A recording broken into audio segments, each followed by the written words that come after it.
देखिए बेटा, तो आज हम लोग फिर इसमें सेकंड जो टॉपिक है वो पहले कवर करेंगे।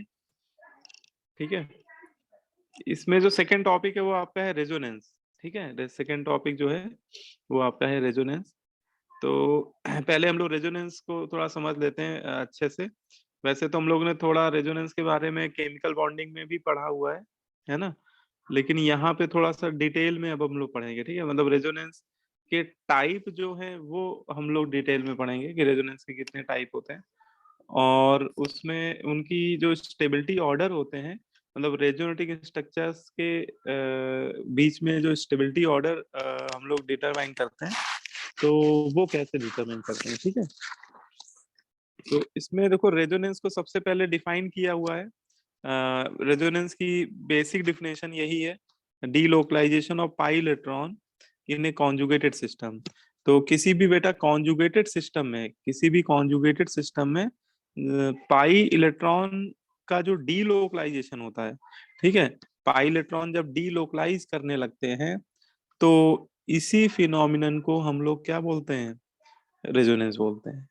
ठीक है, तो ये सिंपल वर्ड्स में इसको हम लोग एक्सप्लेन कर रहे हैं। इसको आप ऐसे समझ सकते हैं कि जैसे डीलोकलाइजेशन, मतलब आप समझ पा रहे हो डीलोकलाइजेशन मतलब क्या होता है, कोई बताओ मुझे, डीलोकलाइजेशन वर्ड का क्या मतलब है। सर एक प्लेस से दूसरे पे जाना। एक प्लेस से मूव करके दूसरे प्लेस पे जाना। तो और अगर ये फिनोमिना अगर जल्दी जल्दी हो रहा है ना, तो उसी को हम लोग डीलोकलाइजेशन बोल देते हैं। ठीक है, जैसे ऐसे समझ लीजिए कि आप जिस रूम में अभी बैठे हुए हैं, तो अभी तो आप बिल्कुल अच्छे से अटेंशन में बैठे होंगे, है ना, चेयर में। ठीक है लेकिन अगर आप क्या करें कि आप एक रूम से उठ के दूसरे रूम में चले जाइए पढ़ते पढ़ते, फिर दूसरे रूम से तीसरे रूम में चले जाइए, फिर पहले रूम में आ जाइए, ऐसे आप घूमते रहिए पूरे, एक से रूम से दूसरे रूम में, सेकेंड रूम से थर्ड रूम में। तो दिस इज कॉल्ड डीलोकलाइजेशन। ये जो प्रोसेस होगा उसको क्या बोला जाएगा कि आप डीलोकलाइज करते हुए केमिस्ट्री की क्लास पढ़ रहे हैं। ठीक है, लेकिन आप सही में तो ऐसा नहीं कर रहे हैं, है ना, कि कोई ऐसा तो नहीं, कोई सही में भी ऐसा करता हो। अरे नहीं सर, लैपटॉप हाथ में कहाँ लिए घूमेंगे। नहीं हो सकता, मोबाइल में पढ़ रहा है। तो ऐसा मेरे ख्याल से टहल कोई नहीं टहल के करता वजन होगा। कम होगा। तो ऐसा तो नहीं कोई पढ़ रहा है, लेकिन मैं पूछ रहा था कि ऐसा तो नहीं है कम से कम। तो मोस्टली सभी बच्चे एक जगह बैठ के ही पढ़ रहे होंगे, टेबल चेयर में। तो इसका मतलब केमिस्ट्री की लैंग्वेज में आप लोकलाइज्ड हैं, मतलब आप एक ही चेयर चेयर में बैठे हुए हैं।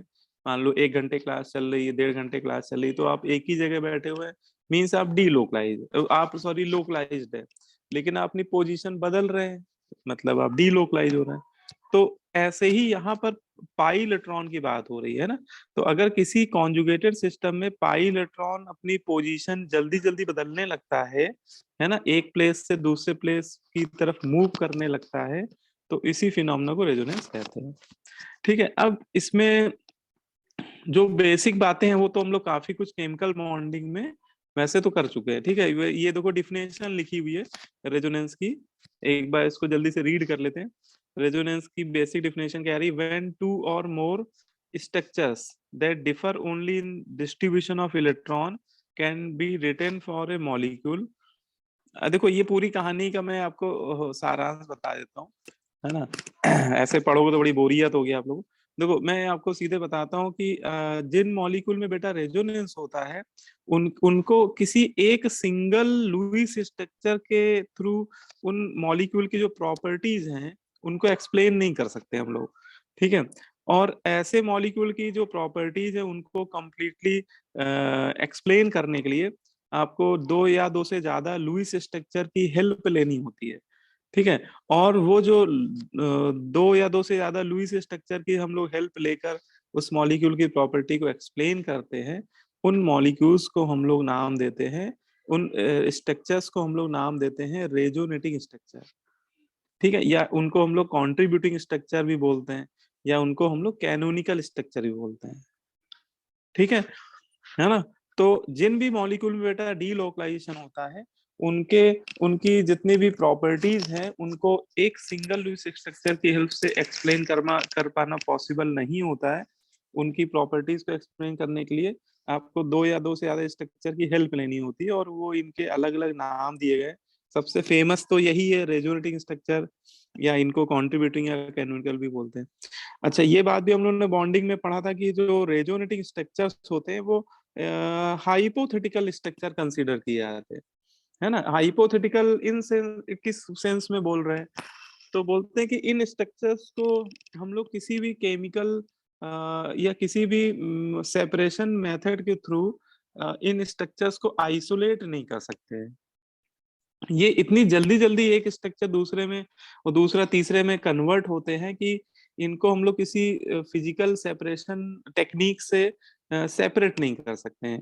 तो इन्हें थ्योरेटिकली इनको हाइपोथेटिकल कंसीडर किया जाता है, क्योंकि जब इनको हम लोग सेपरेट ही नहीं कर पा रहे हैं, तो इनकी आइडेंटिटी को हम लोग कैसे डिफाइन करेंगे, है ना। तो इनको हम लोग क्या कंसीडर करते हैं, हाइपोथेटिकल। लेकिन ये भी बोला जाता है कि ये ऐसा नहीं कि आइसोलेट नहीं कर पा रहे हैं तो इसका मतलब ये बनते ही नहीं है। तो ये बन रहे होते हैं, बट इनको हम लोग आइसोलेट नहीं कर पा रहे हैं किसी मेथड के थ्रू, इसलिए इनको हम लोग नॉन रियल स्ट्रक्चर्स बोल देते हैं या हाइपोथेटिकल स्ट्रक्चर कंसीडर करते हैं, है ना। और इन स्ट्रक्चर का जो मर्ज स्ट्रक्चर होता है, मतलब इन स्ट्रक्चर को अगर मर्ज कर दे तो एक उनका ओवरऑल एक स्ट्रक्चर उनका एग्जिस्ट करता है जिसको हम लोग आइसोलेट कर सकते हैं, और वो स्ट्रक्चर होता है रेजोनेंस हाइब्रिड। उस स्ट्रक्चर को क्या बोलते हैं हम लोग, रेजोनेंस हाइब्रिड बोलते हैं। ठीक है। और जो रेजोनेंस हाइब्रिड होता है वो उसके जितने भी रेजोनेटिंग स्ट्रक्चर से मतलब उसके जितने भी अदर रेजोनेंट स्ट्रक्चर बन रहे होते हैं, उनकी कंपैरिजन में वो हाईली क्या होता है, स्टेबल होता है। मतलब देखो लिखा भी हुआ है, resonance hybrid is more stable then any other resonating structure. ठीक है।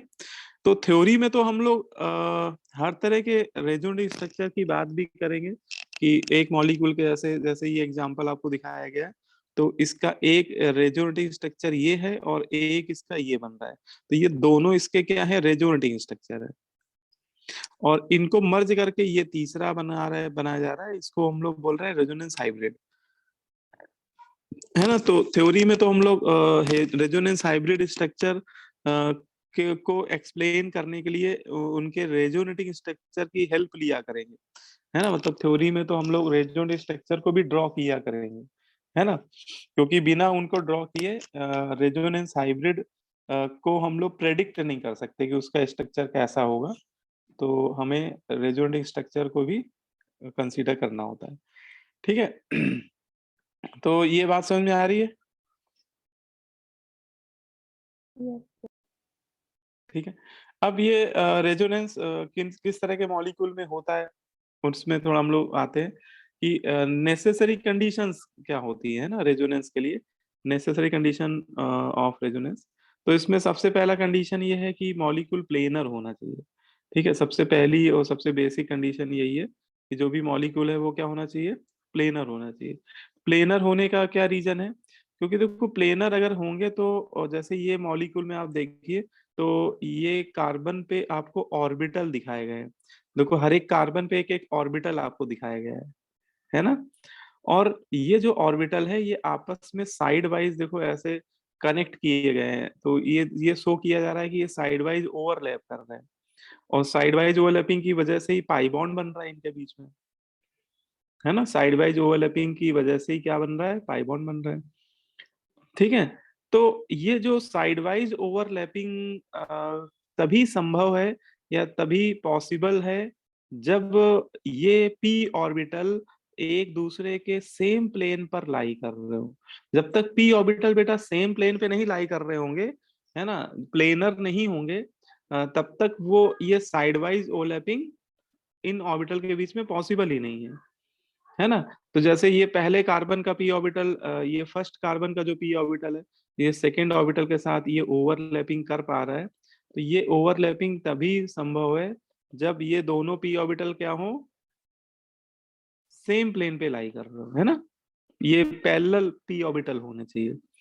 तो इसीलिए ये बोला जा रहा है कि रेजोनेंस के लिए प्लेनरिटी मस्ट होती है, क्योंकि अगर कोई मॉलिक्यूल बेटा प्लेनर ही नहीं हुआ, अगर कोई मॉलिक्यूल बेटा प्लेनर नहीं हुआ तो उसके जो p ऑर्बिटल होंगे वो है ना, वो सेम प्लेन पे नहीं लाई नहीं कर रहे होंगे, और सेम प्लेन पे नहीं लाई करेंगे तो फिर उनके बीच में साइड वाइज ओवरलैपिंग नहीं हो पाएगी, मतलब उनके बीच में पाई बॉन्ड बन ही नहीं पाएगा।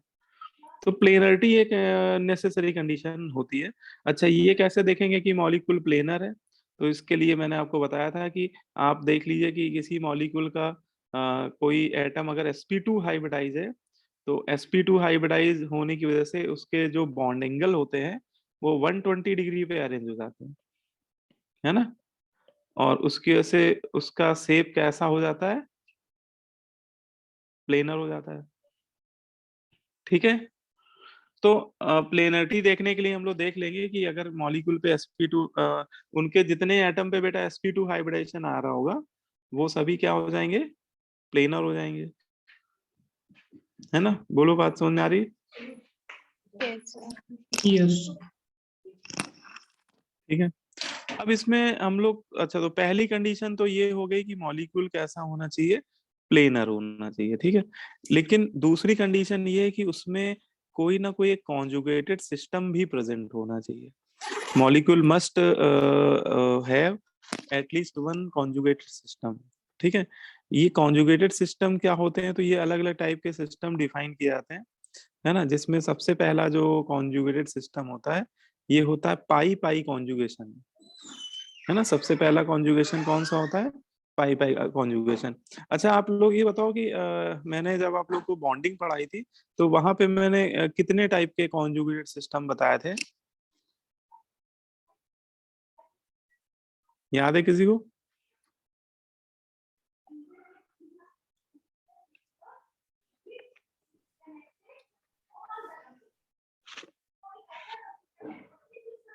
नहीं याद है? Sir, 5. अच्छा, 5 टाइप के बताए थे आप लोगों को? अच्छा, नहीं अगर Three type बताए के। सर क्या अ, पूछ रहे थे, नेटवर्क नहीं आया, बताइए तो दोबारा से। अच्छा मैं ये पूछ रहा हूँ कि हम लोगों ने जब बॉन्डिंग पढ़ा था ना, केमिकल बॉन्डिंग, तो वहां पे जो रेजोनेंस आपको बताए थे तो उसमें कितने टाइप के कॉन्जुगेटेड सिस्टम आप लोगों को बताए थे सर मैंने? 5 5। वहां पे पांचों बता दिए थे?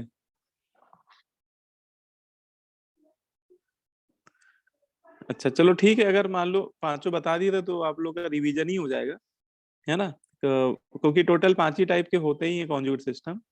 तो इसमें देखिए पहला जो कॉन्जुगेट सिस्टम होता है वो पाई पाई कॉन्जुगेशन होता है, ठीक है, पाई डैश पाई, ठीक है, पाई पाई कॉन्जुगेशन।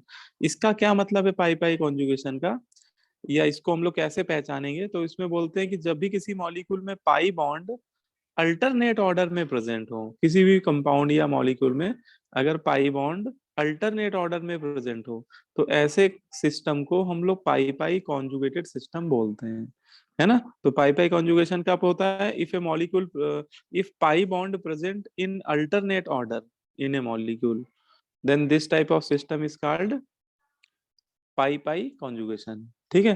जैसे एग्जांपल में देखिए, जैसे पहला एग्जांपल है, इसमें इस एग्जांपल में ये जो डबल बॉन्ड है, देखिए दोनों डबल बॉन्ड अल्टरनेट ऑर्डर में, अल्टरनेट का मतलब जानते हैं एक छोड़कर एक, है ना, कि जैसे पहला डबल बॉन्ड 1 2 कार्बन पे है, तो फिर सेकंड थर्ड कार्बन में यहाँ पे ओनली सिग्मा बॉन्ड है, यहाँ पाई बॉन्ड नहीं है, फिर यहाँ फिर पाई बॉन्ड है ना। तो यहाँ पे पाई बॉन्ड देखिए अल्टरनेट ऑर्डर में प्रेजेंट है। तो किसी भी मॉलिक्यूल में पाई बॉन्ड आपको इस तरह से अल्टरनेट ऑर्डर में अगर दिखे तो समझ जाइएगा कि वो एक पाई पाई कॉन्जुगेटेड सिस्टम का एग्जांपल है। जैसे दूसरा वाला एग्जांपल देखिए कि जैसे डबल बॉन्ड के साथ अल्टरनेट में ट्रिपल बॉन्ड है, तो ये भी पाई पाई कॉन्जुगेशन है, क्योंकि बेटा डबल बॉन्ड में भी पाई बॉन्ड होता है और ट्रिपल बॉन्ड में भी तो दो दो पाई बॉन्ड होते हैं, तो उसका कोई एक पाई बॉन्ड तो ऐसा जरूर होगा जो उसके सेम प्लेन पे लाई कर रहा होगा, है ना। तो ये 2 पाई बॉन्ड अल्टरनेट ऑर्डर पे प्रेजेंट है इसमें, ठीक है। या फिर जैसे ट्रिपल बॉन्ड भी अल्टरनेट में हो सकते हैं, ठीक है, ट्रिपल बॉन्ड भी अल्टरनेट ऑर्डर में हो सकते हैं, तो ये भी पाई पाई कॉन्जुगेशन बोला जाएगा। बेंजीन, बेंजीन तो आप लोग अच्छे से जानते ही हो सभी लोग कि बेंजीन जो रिंग होती है, इसमें जो 3 पाई बॉन्ड होते हैं वो एक दूसरे के रिस्पेक्ट में अल्टरनेट ऑर्डर में अरेंज होते हैं, है ना। तो ये भी आपका एग्जांपल कौन सा हो जाएगा, पाई पाई कॉन्जुगेशन का। तो यहाँ भी तीनों पाई बॉन्ड देखिए अल्टरनेट ऑर्डर में है ना। जैसे ये वाला एग्जांपल देख लीजिए, इसमें भी तीनों पाई बॉन्ड अल्टरनेट ऑर्डर में है ना। ये पहला वाला पाई बॉन्ड देखिए, फिर ये दूसरा वाला पाई बॉन्ड, फिर इसके अल्टरनेट में तीसरा वाला, ठीक है। या फिर ये वाला एग्जांपल देख लीजिए, इसमें भी एक पाई इलेक्ट्रॉन ये हो गया, एक पाई बॉन्ड, एक पाई बॉन्ड ये हो गया। ये दोनों ही देखिए अल्टरनेट ऑर्डर में है कि नहीं है। यस। तो आपको बस यही चीज पहचाननी होगी, है ना। एग्जाम्पल में जब भी आपको इस तरह से पाई बॉन्ड किसी भी मॉलिक्यूल में अल्टरनेट ऑर्डर में हो, तो ऐसे सिस्टम को, ऐसे कॉन्जुगेशन को हम लोग बोलते हैं पाई पाई कॉन्जुगेशन, है ना, या पाई पाई कॉन्जुगेटेड सिस्टम भी बोल सकते हैं, ठीक है। अच्छा, कई बार आपको बहुत सिंपल क्वेश्चन भी पूछे आएंगे, जैसे आपको मान लो यही मॉलिक्यूल आपको उसने दे दिया और आपसे पूछेगा बताओ इस मॉलिक्यूल में कितने पाई इलेक्ट्रॉन ऐसे हैं जो डीलोकलाइज्ड है ना। How many pi electron are delocalised in this example, इसमें कितने पाई इलेक्ट्रॉन ऐसे हैं जो डीलोकलाइज्ड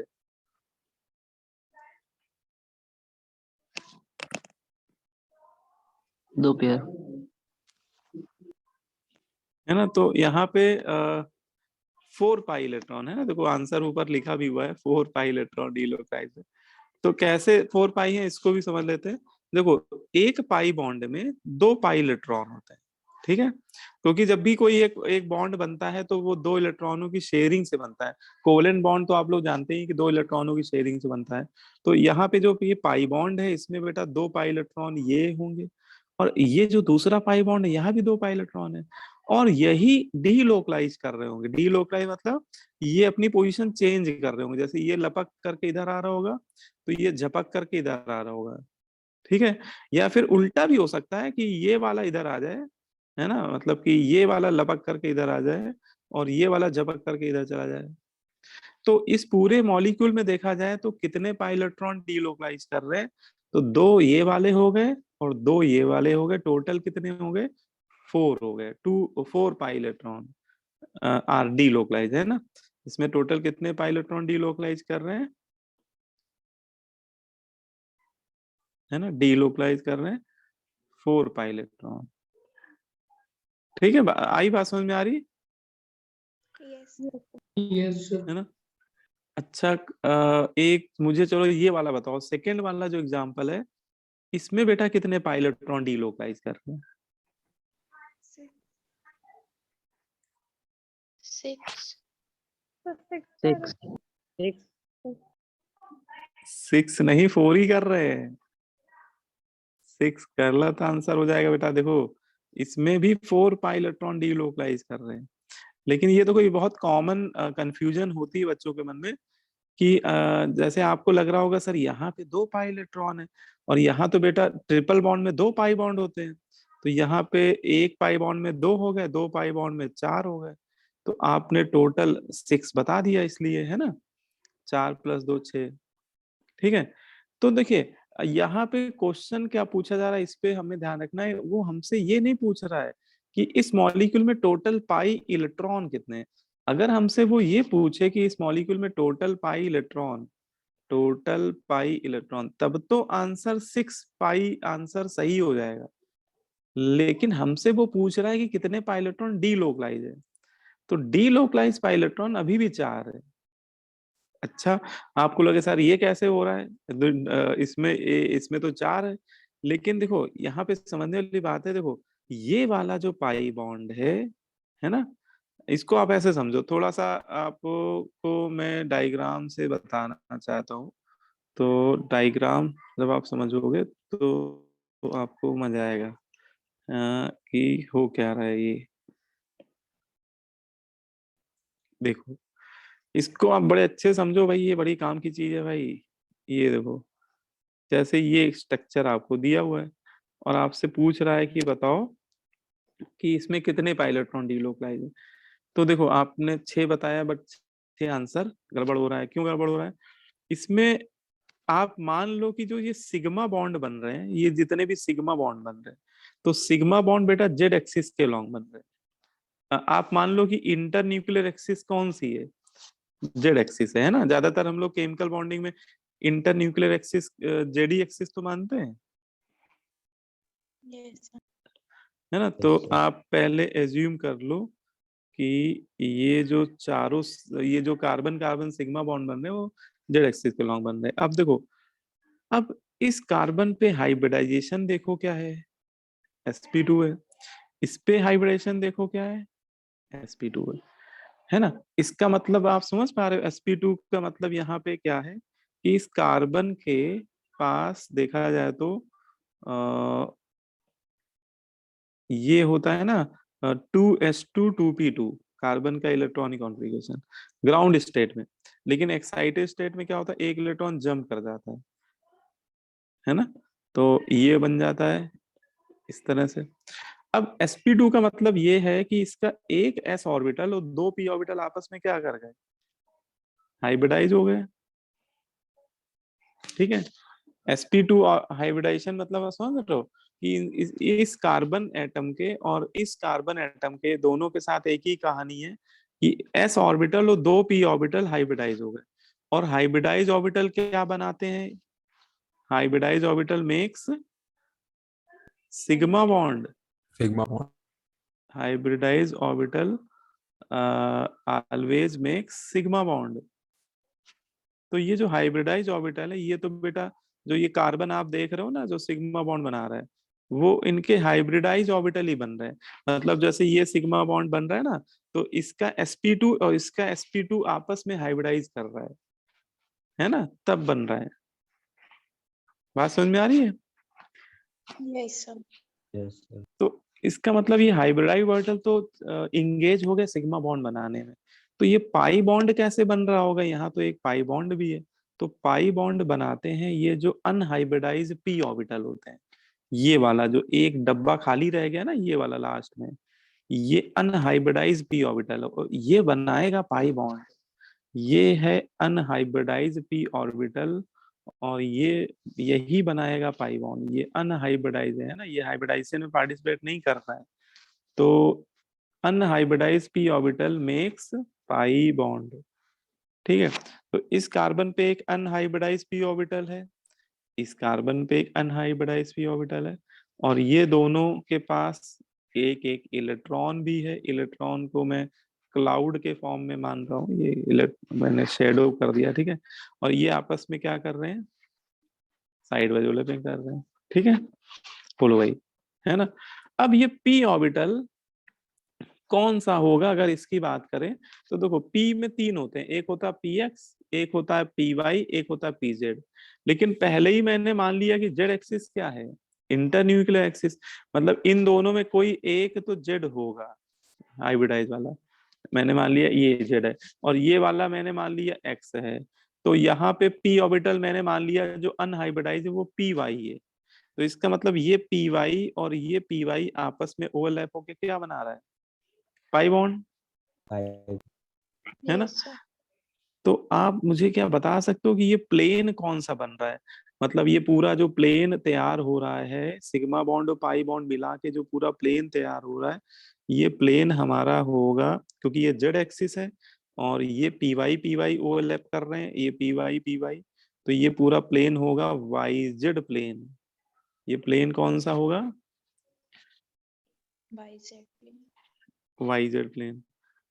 ठीक है, अब आते हैं चलो इस कार्बन पे, ये जो पड़ोसी में दूसरा कार्बन है, ये sp, इस पे हाइब्रिडेशन क्या है? तो भैया ये ट्रिपली बॉन्डेड पे क्या हाइब्रिडेशन होता है, sp होता है।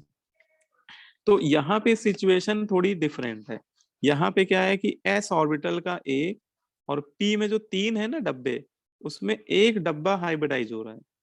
p में 2 जैसे sp2 में 2 हाइब्रिडाइज होते हैं, sp में कोई एक ही हाइब्रिडाइज कर रहा है बेटा, है ना। और ये जो p ऑर्बिटल होगा वो 100% जेड वाला होगा, क्योंकि हमने पहले ही मान लिया है कि जेड एक्सिस कौन सी, इंटरन्यूक्लियर एक्सिस, ठीक है। तो इसके पास एक ऑर्बिटल जो बच रहा होगा अनहाइब्रिडाइज, एक px भी बच रहा होगा, एक py भी बच रहा होगा, दोनों बच रहे होंगे, ठीक है। अब देखिए, तो इनका py और इसका py, है ना, जो ऐसे ऑर्बिटल जो y एक्सिस के लॉन्ग लाई कर रहे होंगे, ये ओवरलैप करके कौन सा बॉन्ड बना रहे होंगे, ये एक पाई बॉन्ड बना रहे होंगे, है ना। तो इसका प्लेन क्या होगा, अगर कोई पूछे कि इस पाई बॉन्ड का प्लेन क्या है, तो इस पाई बॉन्ड का प्लेन भी वाईजेड प्लेन हो जाएगा, ठीक है। लेकिन इस कार्बन पे बेटा एक px भी तो अनहाइब्रिडाइज है, क्योंकि हाइब्रिडाइजेशन तो sp ही आ रहा है। तो इसका px ऑर्बिटल, समझना, इसका px ऑर्बिटल, ये मान लिया मैंने x एक्सिस है, ठीक है, और इसके पास भी एक px खाली पड़ा होगा, और इनके पास भी एक एक इलेक्ट्रॉन क्लाउड है, एक एक इलेक्ट्रॉन इनके पास भी है। तो ये दोनों भी px px आपस में क्या बना रहे हैं, पाई बॉन्ड बना रहे हैं। ये px है, ये px। अच्छा मुझे ये बताओ कि इसका ये वाला जो दूसरा वाला पाई बॉन्ड बन रहा है, इसका प्लेन क्या होगा, XZ. एक्स, हाँ वेरी गुड, इसका प्लेन एक्स जेड प्लेन होगा। जो इसका दूसरा पाई बॉन्ड बन रहा है, आप उसको समझने की कोशिश करिए।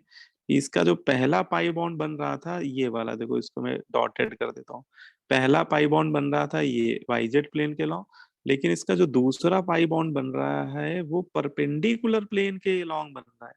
उस प्लेन को हम लोग बोल सकते हैं एक्स जेड, यहाँ पे, है ना, जैसा हम लोग ने डायग्राम में कंसीडर किया, एक्स जेड प्लेन।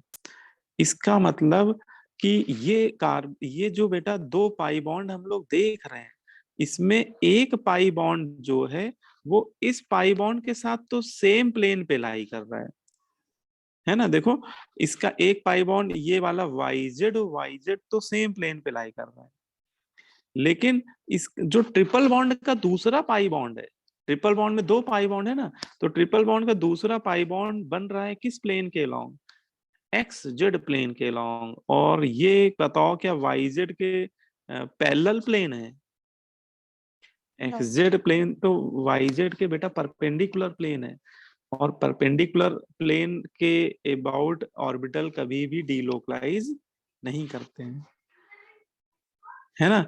इससे ये समझ में आपको आना चाहिए, मतलब इस बात को आप लोग एज ए रिजल्ट याद रखना कि पाई बॉन्ड में सॉरी ट्रिपल बॉन्ड में दो पाई बॉन्ड होते हैं, लेकिन बेटा दो पाई बॉन्ड में ये दोनों पाई बॉन्ड एक दूसरे के परपेंडिकुलर प्लेन पे लाई कर रहे होते हैं, है ना। ये दोनों pi bond, both pi bond lie in perpendicular plane to each other, ठीक है।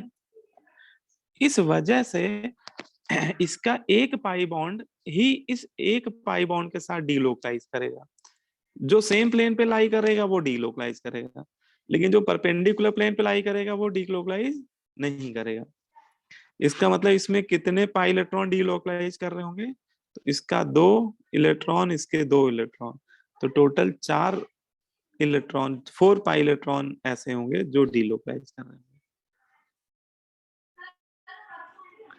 आई बात समझ में आई कि नहीं आई, Yes, sir.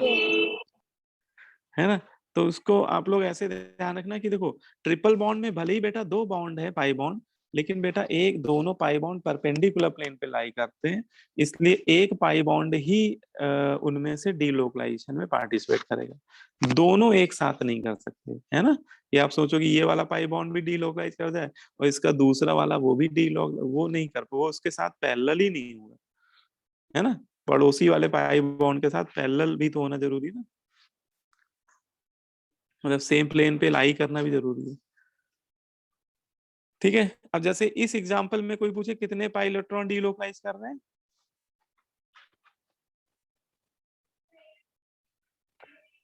4 pi electron. 4 pi electron. 4 पाई, ठीक है। अब समझ में आ गया तुम लोगों को। तो इस एग्जाम्पल में भी 4 पाई इलेक्ट्रॉन ही डीलोकलाइज कर रहे हैं, क्योंकि पाई बॉन्ड में जो दूसरा पाई बॉन्ड है वो परपेंडिकुलर प्लेन पे लाई कर रहा है। अच्छा, अब आ जाओ बेंजीन। बेंजीन में देखो तीनों डबल बॉन्ड अल्टरनेट में है, और इनके दोनों के सब इनमें एक ही पाई बॉन्ड है, तो ये सब प्लेन पे ही लाई कर रहे होंगे। तो इसमें 2 पाई 2 पाई 2 पाई, इसमें पूरे 6 पाई इलेक्ट्रॉन डीलोकलाइज कर रहे हैं। जैसे ये वाला एग्जांपल में भी आप अगर से कोई पूछे कितने पाई इलेक्ट्रॉन डीलोकलाइज कर रहे हैं, 6. हाँ, तो इसमें 6 हो जाएंगे, क्योंकि इसमें डबल बॉन्ड में तो एक ही पाई बॉन्ड होता है, और वो पाई बॉन्ड तो आपस में पैरेलल हो गए ही, तो 6 हो गया। ठीक है, तो ये मतलब कि कई बार इंटीजर टाइप क्वेश्चन में यही आपसे पूछ लिया जाएगा। सर हाँ बोल बेटा। सर थर्ड एग्जाम्पल में जैसे दो, जैसे वाई एग्जैक्ट प्लेन होंगे, जैसे दो होंगे तो वो आपस में नहीं पाई इलेक्ट्रॉन्स का डीलोकलाइजेशन होगा। हाँ, लेकिन एट ए टाइम तो 4 ही हो पाएंगे ना। जैसे देखो, इसका वाईजेड वाला पाई बॉन्ड और इसका वाईजेड प्लेन में जो लाई कर रहा होगा, या तो वो दोनों डीलोकलाइज कर रहे होंगे, है ना, या फिर इसका जो दूसरा जैसे जेड एक्स जेड और इसका एक्स जेड, वो डीलोकलाइज कर रहे होंगे, है ना। लेकिन एट ए टाइम एक ही टाइप का रेजोनेंस सेल आ रहा होगा, है ना? या तो उसके वाईजेड वाईजेड प्लेन के बीच में जो रेजोनेंस है वो हो पा रहा होगा, है ना, या फिर जेड एक्स वाला मान लो। तो एट ए टाइम देखा जाए तो इसमें 4 पाई इलेक्ट्रॉन ही डीलोकलाइज कर पा रहे होंगे, यस है ना। तो उसमें 4 पाई ही करेंगे डीलोकलाइज। अब इसमें सेकेंड एग्जाम्पल पे आते हैं। देखो सेकेंड एग्जाम्पल क्या कर रहा है। तो सेकेंड एग्जाम्पल में जो सेकेंड टाइप का कॉन्जुगेशन है, ये होता पाई डैश लोन पेयर कॉन्जुगेशन। ठीक है, ये कब देखने को मिलता है? देखो, तो जैसा नाम है वैसा ही काम है। जब भी कभी दो एटम के बीच में पाई बॉन्ड हो, पाई बॉन्ड डबल बॉन्ड में भी होता है, ट्रिपल में भी हो सकता है, और उसके पड़ोसी वाले एटम में, मतलब पाई बॉन्ड से डायरेक्टली बॉन्डेड एटम पे अगर लोन पेयर दिखने लगे, क्या दिखने लगे? Lone pair. तो बोला ये जाता है कि ये लोन पेयर जो है, ये इस पाई बॉन्ड के साथ डीलोकलाइज करता है। ये चुपचाप नहीं बैठने वाला है, ये डीलोकलाइज करने लगता है, ये जंप करता है, ये लपक इधर आता है, झपक इधर आता है ना। इस तरह से ये डीलोकलाइज करने लगता है, और इस तरह के कॉन्जुगेशन को बोलते हैं हम लोग पाई लोन पेयर कॉन्जुगेशन। ठीक है, अब जैसे इसके एग्जाम्पल देखो, तो ये सारे इसके एग्जाम्पल ही लिखे हुए हैं।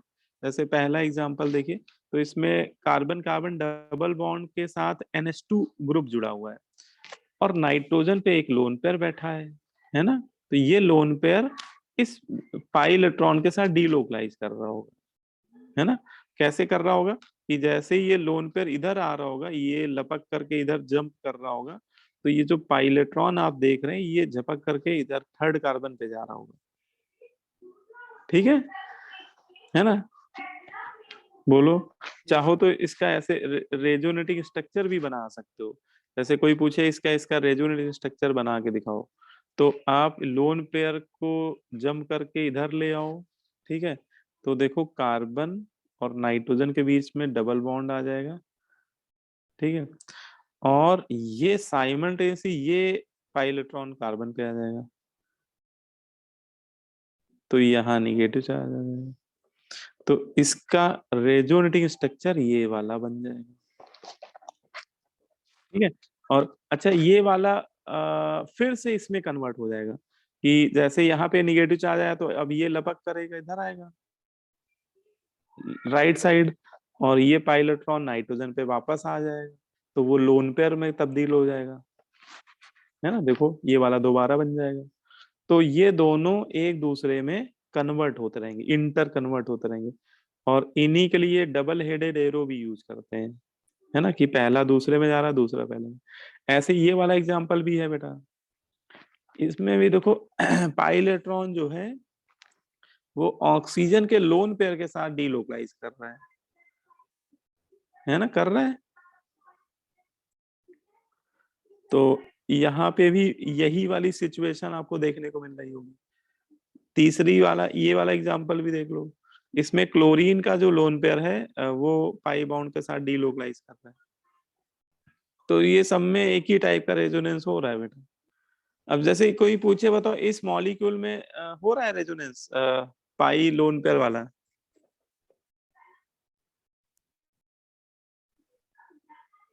No sir. यस। अरे होगा भाई, देखो पाई बॉन्ड के डायरेक्टली बॉन्डेड एटम पे ऑक्सीजन लगा हुआ है और इस पे लोन पेयर है, ऑक्सीजन पे दो दो लोन पेयर होते हैं, तो ये लोन पेयर डीलोकाइज करेगा। ऐसे ये लपक इसका आप बनाना चाहो बना भी सकते हो रेजोनेंस स्ट्रक्चर। ये लोन पेयर इधर आएगा और साइमल्टेनियसली ये पाइलेट्रॉन इधर आ जाएगा। ठीक है, तो आप इसका रेजोनेंस स्ट्रक्चर भी बना सकते हो। यहाँ पे आ जाएगा डबल बॉन्ड और इसका अच्छा एक लोन पेयर जैसे ही चला जाएगा, ऑक्सीजन का एक लोन पेयर जाएगा तो उस पर पॉजिटिव चार्ज आ जाएगा और यहाँ पे निगेटिव दिखा देना बेटा आप। यहाँ पे क्या दिखा देना? निगेटिव, क्योंकि ये पाइलेट्रॉन जब जंप करेगा तो यहाँ पे निगेटिव चार्ज आ जाएगा। ठीक है, ये बात समझ में आ रही है? ये बनाना समझ में आया आपको सभी को? सर है ना? हाँ बोलो बेटा। सर ये नेगेटिव का मतलब ही 2 इलेक्ट्रॉन्स होते हैं सर, जैसे सिंबल में कंफ्यूजन। देखो निगेटिव चार्ज का ये मतलब होता है कि जैसे आप ये मानो कि ये जो दो इलेक्ट्रॉन है, जो ये डबल बॉन्ड देख रहे हैं, इसके पास दो इलेक्ट्रॉन है। ठीक है, इसमें से एक इलेक्ट्रॉन जो है, इसको देखो मैं डिफरेंट कलर बताता हूँ, इसमें दो इलेक्ट्रॉन है, इसमें एक इलेक्ट्रॉन इस वाले कार्बन का है और एक इलेक्ट्रॉन इस वाले कार्बन का है। एक्चुअली वो है ना, ये दोनों कार्बन के एक एक इलेक्ट्रॉन है, लेकिन यहाँ पे ये दोनों कार्बन एक एक इलेक्ट्रॉन अभी क्या कर रहे हैं? शेयरिंग कर रहे हैं, है ना, इसीलिए वो बीचों बीच में दिखाए जा रहे हैं। और अगर ये दोनों के दोनों इलेक्ट्रॉन एक ही कार्बन पे आ जाएंगे तो देखो होगा क्या कि ये एक इलेक्ट्रॉन तो इसका खुद का था और ये पड़ोसी का जो एक इलेक्ट्रॉन उसके साथ में आ रहा है, उसकी वजह से यहाँ पे -1 का चार्ज शो कर देंगे। -1 का चार्ज किसी भी एटम पे तभी आता है जब उस पे एक इलेक्ट्रॉन एक्स्ट्रा आ जाता है। तो एक्स्ट्रा इलेक्ट्रॉन समझ रहे हो, वो अपना जो उसका पास एक अपना है वो तो उसकी वजह से नहीं आया, लेकिन जो पड़ोसी का वो एक इलेक्ट्रॉन आ रहा है उसकी वजह से माइनस का चार्ज दिखाना पड़ रहा है। ये जो अगले स्ट्रक्चर में दिखाया है ना मैंने, वो ये इसीलिए दिखाया यहाँ पे, यस सर। है ना। तो ये तरीका है बस। और ऑक्सीजन पे पॉजिटिव इसलिए दिखा दिया क्योंकि ऑक्सीजन के दो दो इलेक्ट्रॉन इधर आ गए, तो उसमें एक इलेक्ट्रॉन तो अभी भी उसका शेयर कर रहा है, लेकिन दूसरा इलेक्ट्रॉन इसके साथ शेयर कर रहा है दूसरे एटम के साथ, तो एक इलेक्ट्रॉन की उसके पास डिफिशियंसी हो गई, तो इस पे आ गया पॉजिटिव चार्ज। Yes sir. ठीक है। यस। अब जैसे ये वाला स्ट्रक्चर है दूसरा वाला, आपसे कोई पूछे क्या क्या इस स्ट्रक्चर में रेजोनेंस हो पा रहा है? ये सेकंड वाला स्ट्रक्चर इसमें, नो सर। No sir. है ना, तो इसमें रेजोनेंस नहीं हो पा रहा है क्योंकि पाई बॉन्ड के अल्टरनेट पोजीशन पे नहीं, मतलब पाई बॉन्ड के से डायरेक्टली बॉन्डेड एटम पे देखा जाए तो यहाँ पे लोन पेयर नहीं है, वो लोन पेयर है लेकिन वो उसके भी नेक्स्ट एटम पे है ना। तो ये वाले लोन पेयर इधर लपक करेंगे तो झपक करने के लिए कोई है ही नहीं आगे, है ना, बात समझ में आ रही है। तो ये रेजोनेंस नहीं होगा इसमें। ठीक है, तो नो रेजोनेंस ऑब्जर्व, ये एक नॉन कॉन्जुगेटेड सिस्टम है, मतलब इसमें कॉन्जुगेशन नहीं हो रहा है और ऐसे सिस्टम को नॉन कॉन्जुगेटेड सिस्टम भी बोल देते हैं। ठीक है, जैसे मान लो ये फिनॉल है, तो फिनॉल में रेजोनेंस होता है क्योंकि फिनॉल का जो ऑक्सीजन का लोन पेयर है ना, वो इस वाले पाई बॉन्ड के साथ देखो कॉन्जुगेशन में, तो अगर ये लपक करके इधर आएगा तो ये पाई बॉन्ड झपक करके इधर आ जाएगा।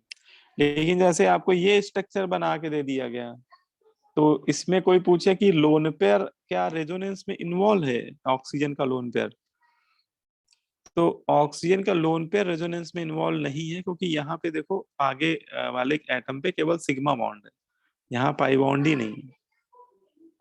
है ना। तो अगर ये लपक करेगा तो झपक करने वाला कोई है ही नहीं इसमें, मतलब ये सिग्मा बॉन्ड थोड़ी ना टूटेगा, ठीक है। लेकिन इसमें अगर पूछा जाए क्या रेजोनेंस हो रहा है, तो हाँ रेजोनेंस हो रहा है। रेजोनेंस क्यों हो रहा है, क्योंकि इसमें रिंग के जो पाई बॉन्ड है ये आपस में तो डीलोकलाइज कर ही रहे होंगे। इसमें पी पाई टाइप का कॉन्जुगेशन तो है, लेकिन पाई लोन पेयर वाला कॉन्जुगेशन नहीं, है ना। बात समझ में आ रही यस सर। है ना। इसमें पी पाई वाला कॉन्जुगेशन तो चल रहा है, लेकिन इसका जो पाई लोन पेयर वाला कॉन्जुगेशन है वो नहीं इसमें बन पा रहा है। और फिनॉल में देखा जाए दोनों तरह के कॉन्जुगेशन है। फिनॉल में पी पाई वाला कॉन्जुगेशन भी चल रहा होगा, और लोन पेयर भी अल्टरनेट में है, तो एक ये वाला कॉन्जुगेशन भी होगा पाई लोन पेयर वाला। मतलब फिनॉल में दो दो तरह के रेजोनेंस, दो दो डिफरेंट टाइप के रेजोनेंस बन रहे होंगे, ठीक है ना। तो बस अभी आपको ये पहचानना आना चाहिए कैसे हम लोग देखते हैं। तीसरा टाइप क्या है भाई इसमें, तीसरा होता है पाई निगेटिव चार्ज कॉन्जुगेशन। पाई निगेटिव चार्ज कौन, इसकी कब होता है, जब भी देखो, जब भी पाई बॉन्ड के अल्टरनेट एटम पे निगेटिव चार्ज दिखे आपको, है ना।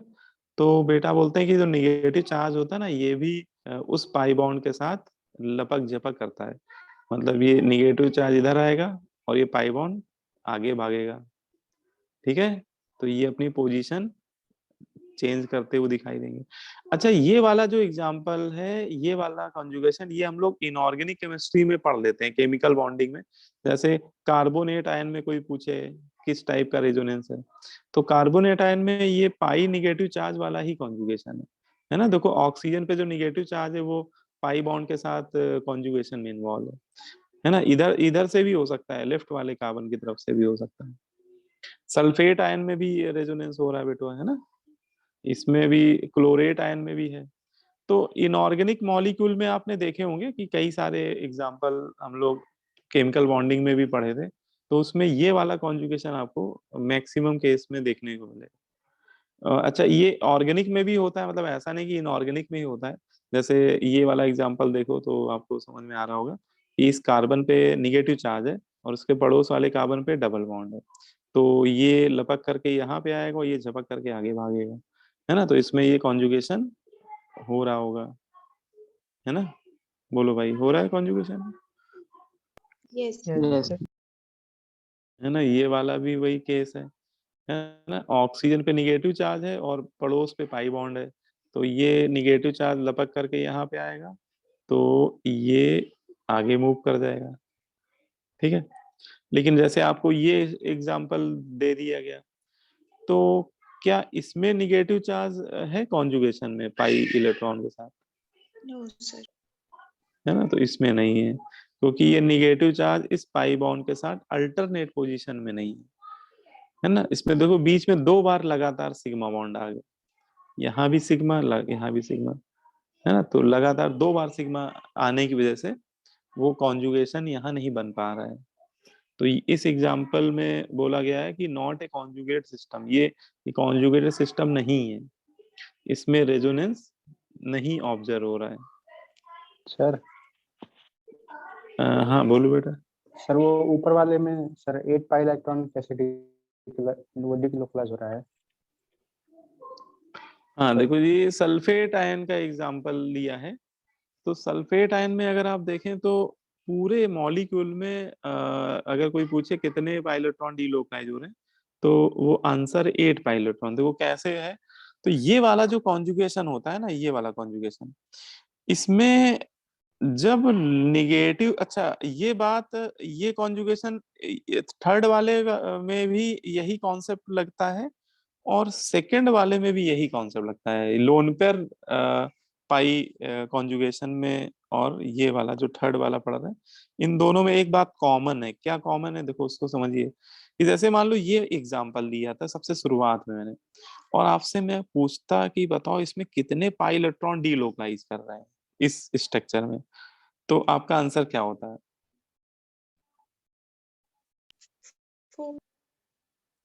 तो आंसर 4 होता है, बिल्कुल सही। लेकिन आपको लग रहा होगा सर इसमें पाई बॉन्ड तो एक ही है और इस पाई बॉन्ड के यही 2 इलेक्ट्रॉन डीलोकलाइज कर रहे हैं, तो इस हिसाब से तो 2 पाई होना चाहिए। तो इसमें ये ध्यान रखना है कि ये जो निगेटिव चार्ज है ये इस समय तो कार्बन पे बैठा हुआ है, लेकिन जैसे ही ये रेजोनेंस में इन्वॉल्व होकर लपक करके यहाँ पे आएगा वो मतलब बीओसी एटम के बीच में, तो अगले स्ट्रक्चर में यहाँ पाई बॉन्ड बना रहा होगा वो, ठीक है, और ये वाला आगे भाग रहा होगा। अगर आप इसका रेजोनेटिंग स्ट्रक्चर बनाएंगे तो कुछ ऐसा बनेगा, तो ये लपक करके इधर आएगा और साइमल्टेनियसली ये पाई इलेक्ट्रॉन इधर आएगा। तो इसका स्ट्रक्चर आप बनाओगे तो ऐसा ही तो बनेगा, ए और बी और सी के बीच में आपको डबल बॉन्ड दिखाना पड़ेगा उसके सेकेंड रेजोनेटिंग स्ट्रक्चर में, है ना। तो आप ऐसे देखिए कि ये जो आपका निगेटिव चार्ज है ये अपने दूसरे रेजोनेटिंग स्ट्रक्चर में किसमें कन्वर्ट हो गया, पाई इलेक्ट्रॉन में। मतलब ये जो निगेटिव चार्ज है ये फ्यूचर पाई इलेक्ट्रॉन बन रहा है, मतलब अगले सेकेंड रेजोनेटिव स्ट्रक्चर में ये पाई इलेक्ट्रॉन में कन्वर्ट होने वाला है।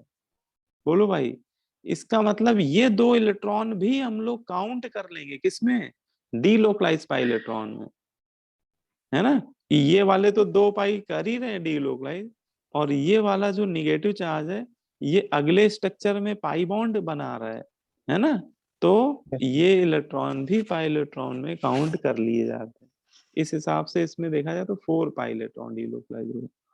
अब जैसे इसमें 8 कैसे हुए, अब आप समझ जाओगे मेरी बात कि ये 2 पाई तो हो ही गए, ये वाले 2 पाई, और ये एक बार लपक झपक करेगा मान लो इसके साथ, तो ये वाला जो निगेटिव चार्ज है ये भी यहाँ पे डबल बॉन्ड बनाएगा एक रेजोनेटिंग स्ट्रक्चर में, और ये वाला जब लेफ्ट कार्बन पे जो है बैठा है ऑक्सीजन, ये जब जंप मारेगा तो ये भी डबल बनाएगा।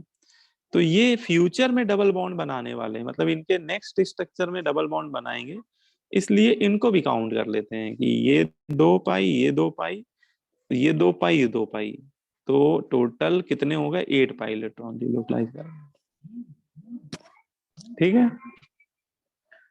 यस है सर। ना। तो ये ध्यान रखना है कि अगर कोई निगेटिव चार्ज अगर पाई बॉन्ड का फॉर्मेशन कर रहा है उसके नेक्स्ट रेजोनेटिंग स्ट्रक्चर में, तो उसको भी काउंट कर लेते हैं, उसको पाई इलेक्ट्रॉन की काउंटिंग में, डीलोकलाइज पाई इलेक्ट्रॉन की काउंटिंग में काउंट कर लेते हैं। अब जैसे ही आपसे कोई इसी में पूछे कि चलो अच्छा बताओ कि फिनॉक्साइड आयन में कितने पाई इलेक्ट्रॉन डीलोकलाइज कर रहे हैं, how many pi electron delocalised in phenoxide ion. Sir 8। 8।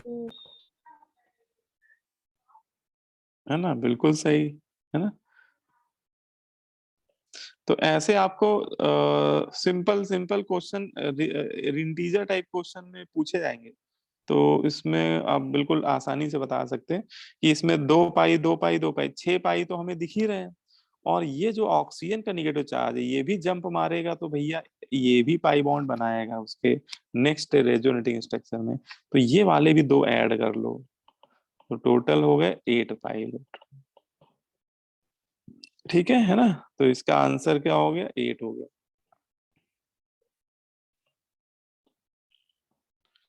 ठीक है, क्लियर हो गई बात। Yes sir. तो ये जितने भी स्ट्रक्चर बने हुए सब में 8 पाई इलेक्ट्रॉन डीलोकलाइज कर, इसमें भी इसमें भी। अच्छा, एक और आपको कंफ्यूजन हो सकती है, इसको भी क्लियर कर देता हूँ कि ऑक्सीजन पे एक लोन पेयर और है, अगर आप ध्यान से देखो तो आप कहो सर ये आपने 2 पाई 2 पाई 2 पाई 6 पाई तो ये गिन लिए, और एक निगेटिव चार्ज जब मारे और लोन पेयर भी जब मार दे, तो इस हिसाब से तो 10 पाई हो गए।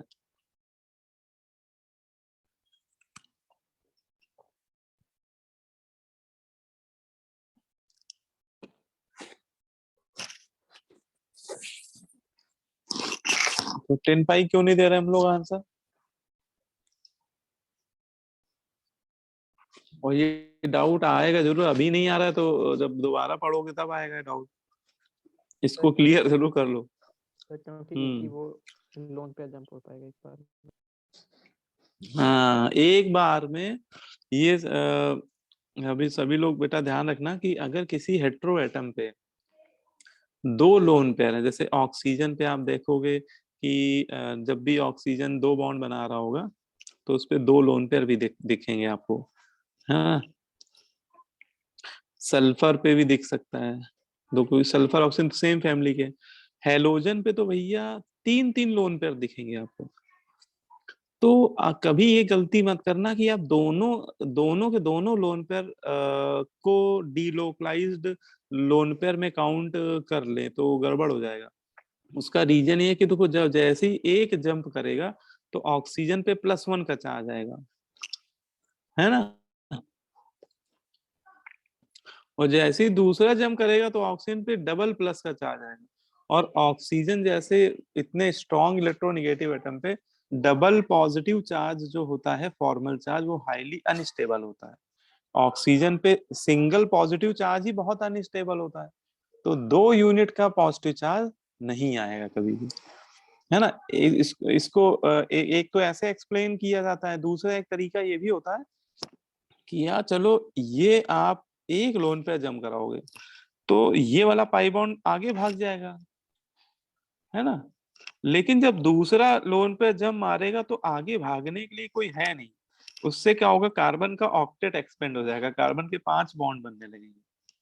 तो एक समय पे दोनों पाई इलेक्ट्रॉन मतलब दोनों लोन पेयर जो है ना वो कभी डिलोकाइज नहीं करेगा, नहीं तो सामने वाले एटम का ऑक्टेट क्या हो जाएगा, ऑक्टेट रूल वैलिड होकर जाएगा। भाई कार्बन 5 बॉन्ड थोड़ी ना बना पाएगा, यस सर। है ना। तो उसको ऐसे भी समझ सकते हो, ठीक है। तो ये मतलब इस बात को एज ए थंब रूल ध्यान रखना कि किसी एटम पे, हेट्रो एटम पे 2 लोन पेयर हो, 3 लोन पेयर हो, तो उनमें से केवल एक ही एट ए टाइम डीलोकलाइज करेगा, बाकी दूसरा बैठा रहेगा, है ना। या तो दूसरा करेगा तो पहला वाला बैठा रहेगा, मतलब ऐसा नहीं कि दोनों एक साथ डीलोकलाइज, ऐसा कभी नहीं होगा, ठीक है। तो ये बात भी बहुत छोटी छोटी बातें हैं, इनको समझते चलिए। इसके बाद आपका 4th पॉइंट है। 4th पॉइंट क्या कह रहा है? पाई ऑड इलेक्ट्रॉन कॉन्जुगेशन, ठीक है, पाई ऑड इलेक्ट्रॉन कॉन्जुगेशन। ये वाला कॉन्जुगेशन भी कई बार आपको देखने मिलेगा कि जब भी पाई बॉन्ड के अल्टरनेट पोजीशन पे ऑड इलेक्ट्रॉन दिख रहा हो, ऑड मतलब एक सिंगल इलेक्ट्रॉन दिख रहा हो, तो ये जो सिंगल इलेक्ट्रॉन होता है ना, ये भी कॉन्जुगेशन में पार्टिसिपेट करता है, ठीक है। ये अकेला इलेक्ट्रॉन भी पार्टिसिपेट करता है कॉन्जुगेशन में। तो ये वाला एग्जाम्पल हो सकता है, बॉन्डिंग मैंने पढ़ाया हो तो पता नहीं ये मैंने बताया हो कि ना बताया हो, है ना। तो ये वाला क्योंकि एग्जाम्पल केवल आपको ऑर्गेनिक मॉलिक्यूल में ही देखने को मिलेगा, ये एग्जाम्पल आपको इनऑर्गेनिक मॉलिक्यूल में नहीं देखने को मिलता है, ठीक है। तो जैसे ये एग्जाम्पल आपको पता होना चाहिए, ये जनरल फॉर्म में लिखा हुआ है, ठीक है। तो डबल बॉन्ड के पड़ोस वाले एटम पे अगर कभी फ्री, अच्छा, ऑड इलेक्ट्रॉन को हम लोग फ्री रेडिकल भी बोलते हैं, ये तो मैं आपको बता चुका हूँ शायद कि फ्री रेडिकल क्या होते हैं, है ना, यस पहली क्लास में पढ़े थे हम लोग।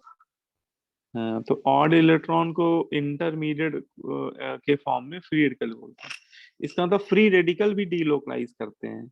अब देखिए ये जितने भी एग्जाम्पल है, जैसे देखो कोई पूछे क्या इसमें रेजोनेंस हो रहा है, तो क्या बोलेंगे, यस की नो, यस है ना। तो इसमें हो रहा है, अच्छा इस वाले एग्जाम्पल में हो रहा है, सेकंड वाले में, यस सर यस इसमें भी, है ना।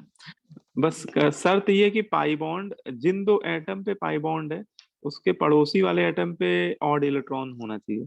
अब जैसे ये वाला है, इसमें भी वही सिचुएशन है ना। देखो इतना इतना पार्ट देखो केवल आप लोग, तो पाई बॉन्ड के पड़ोस वाले एटम पे ऑड इलेक्ट्रॉन है, तो इसमें होगा, है ना। जैसे ये वाला एग्जांपल, तो इसमें भी होगा, है ना। अच्छा इसमें होगा क्या, इस वाले में? No sir. हाँ, तो इसमें नहीं होगा, क्यों नहीं होगा, क्योंकि पाई बॉन्ड के पड़ोस पे नहीं है ऑड इलेक्ट्रॉन, वो पड़ोस के पड़ोस वाले एटम पे, मतलब पड़ोसी के पड़ोसी वाले एटम पे। तो इतनी दूरी से थोड़ी ना रेजोनेंस होता है ना, पड़ोस पे होना जरूरी है। तो रेजोनेंस होने के लिए पड़ोसी होना जरूरी है पाई इलेक्ट्रॉन का, वो भी सबसे नजदीकी पड़ोसी। ठीक है ना? तो इसमें नहीं होगा बेटा, इसमें लपक झपक नहीं हो पाएगा भाई। चलो भाई आगे बढ़ते हैं। सर उनमें इस डीलोकलाइज्ड इलेक्ट्रॉन्स है, जैसे ऑड आएंगे फिर। हाँ, ये बहुत बढ़िया क्वेश्चन पूछा आपने। इसमें अगर देखो इस एग्जाम्पल में, या ये जैसे इसी जनरल वाले में बता देता हूँ कि इसमें कोई पूछे कितने पाइलेट्रॉन डीलोकलाइज कर रहे हैं, तो आंसर है 3 पाइलेट्रॉन, है ना? इसमें एक्चुअली 3 पाइलेट्रॉन डीलोकलाइज कर रहे हैं।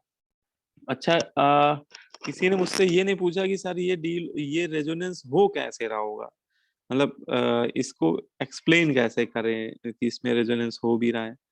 तो इसको बताएं कैसे एक्सप्लेन करते हैं। देखो इसको बता भी देते हैं। पहली बात तो इसमें लिख लीजिए कि इसमें 3 पाइलेट्रॉन डीलोकलाइज है ना। इसको मैं रेजोनेटिंग स्ट्रक्चर बनाना सिखाता हूँ आप लोगों को। देखो इसमें क्या है, जो ये पाई इलेक्ट्रॉन है, ये वाला पाई इलेक्ट्रॉन जो ए और बी एटम के बीच में है ना, इसमें होमोलिटिक फिजन हो जाता है। इसमें कौन सा फिजन हो जाता है? Homolytic fission.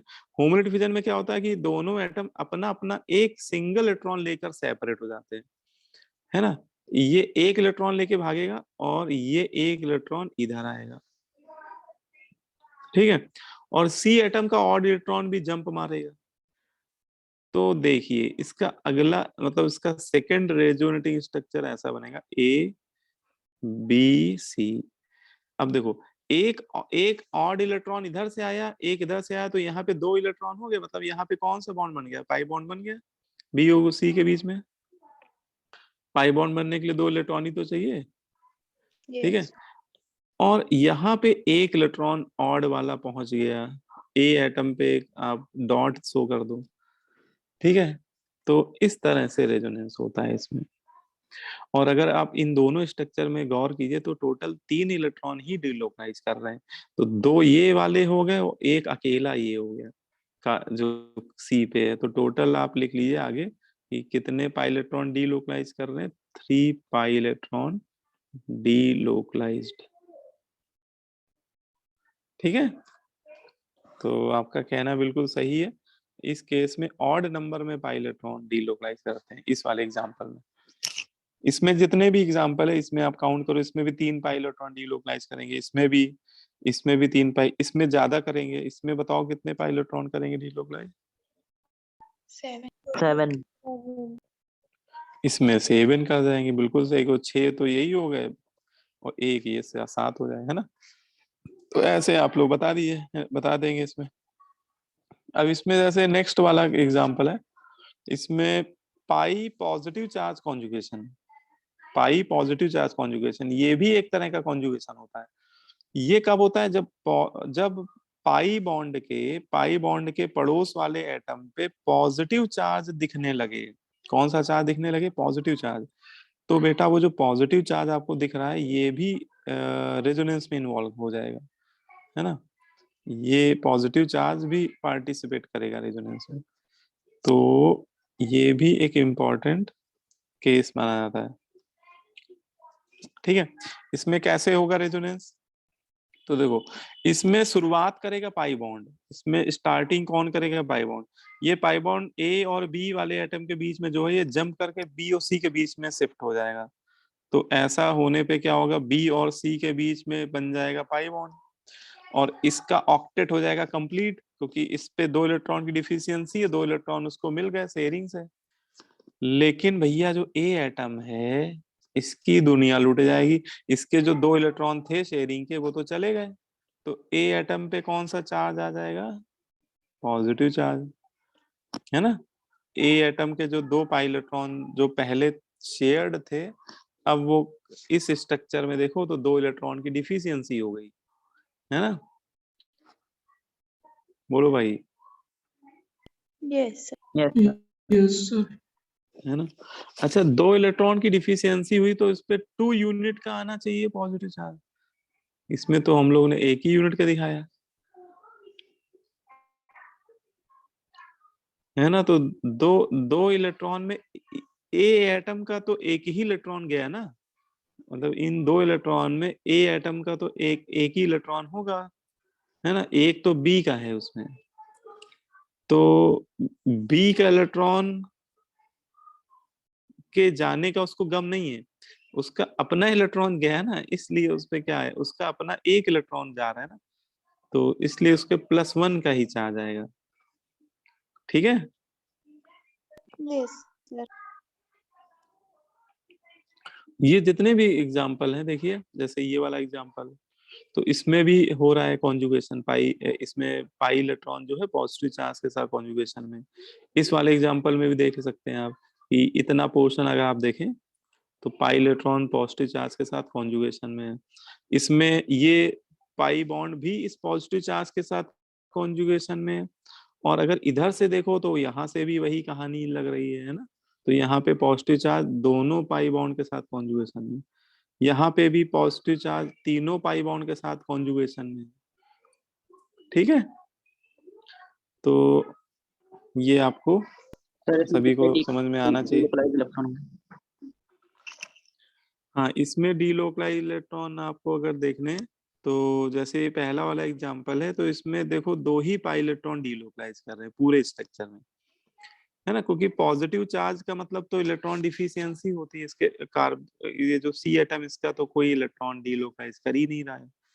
तो इसमें इस पूरे एग्जांपल में देखा जाए तो 2 पाई इलेक्ट्रॉन डीलोकलाइज कर रहे हैं। अब जैसे इसमें देखा जाए तो 2 पाई इलेक्ट्रॉन कर रहे हैं, इसमें भी 2 ही पाई कर पा रहे हैं, इसमें 2 पाई यहाँ वाले और 2 पाई यहाँ वाले, मतलब टोटल देखा है तो 4 पाई कर रहे हैं डीलोकलाइज, और इसमें 2 पाई 2 पाई 2 पाई 6 पाई कर रहे हैं,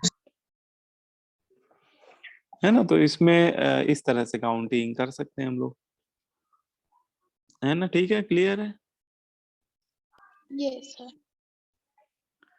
अब इसमें एक ये सबसे रेयर केस होता है, मतलब एक इसमें ये भी एग्जांपल होता है रेजोनेंस का, जिसको थ्योरी में बोला जाता है lone pair positive charge conjugation, या फिर लोन पेयर की जगह निगेटिव चार्ज भी हो सकता है। ठीक है, तो lone pair positive charge conjugation या फिर negative charge dash positive charge conjugation. देखो इसका मतलब समझिए क्या है, कि कभी आपको ऐसी सिचुएशन दिखे जिसमें एक एटम पे हो लोन पेयर, और उससे डायरेक्टली बॉन्डेड एटम पे दिखे आपको पॉजिटिव चार्ज, तो बोलते हैं कि यहाँ पे जो लोन पेयर होता है वो इस पॉजिटिव चार्ज के साथ डीलोकलाइजेशन में पार्टिसिपेट करने लगता है। अब आपको लग रहा होगा कि सर यहाँ पे कैसे हो रहा है, यहाँ तो कोई पाई बॉन्ड ही नहीं है, तो उसको देख के समझिए ऐसे कि यहाँ पे सिचुएशन आप समझ पा रहे हैं क्या हो रहा है। आप ये वाला स्ट्रक्चर देखिए, सिचुएशन ये है, यहाँ पे सिचुएशन ये है कि ए एटम पे एक लोन पेयर है ना, ए एटम पे क्या है, एक लोन पेयर है, तो इसका ऑर्बिटल मैंने फील्ड दिखा दिया है, और इसके पड़ोस वाले एटम पे क्या है, पॉजिटिव चार्ज। अच्छा, जब भी किसी एटम पे पॉजिटिव चार्ज होगा ना, तो उस पे एक पी ऑर्बिटल वैकेंट जरूर होगा, उसका एक पी ऑर्बिटल वैकेंट हो चुका होगा, एक पी ऑर्बिटल खाली हो चुका होगा, है ना, क्योंकि पॉजिटिव चार्ज आया ही इसी वजह से होगा क्योंकि इसके इस ऑर्बिटल से इलेक्ट्रॉन निकल गए होंगे, तो ये ऑर्बिटल बेचारा क्या हो गया, वैकेंट हो गया, खाली हो गया।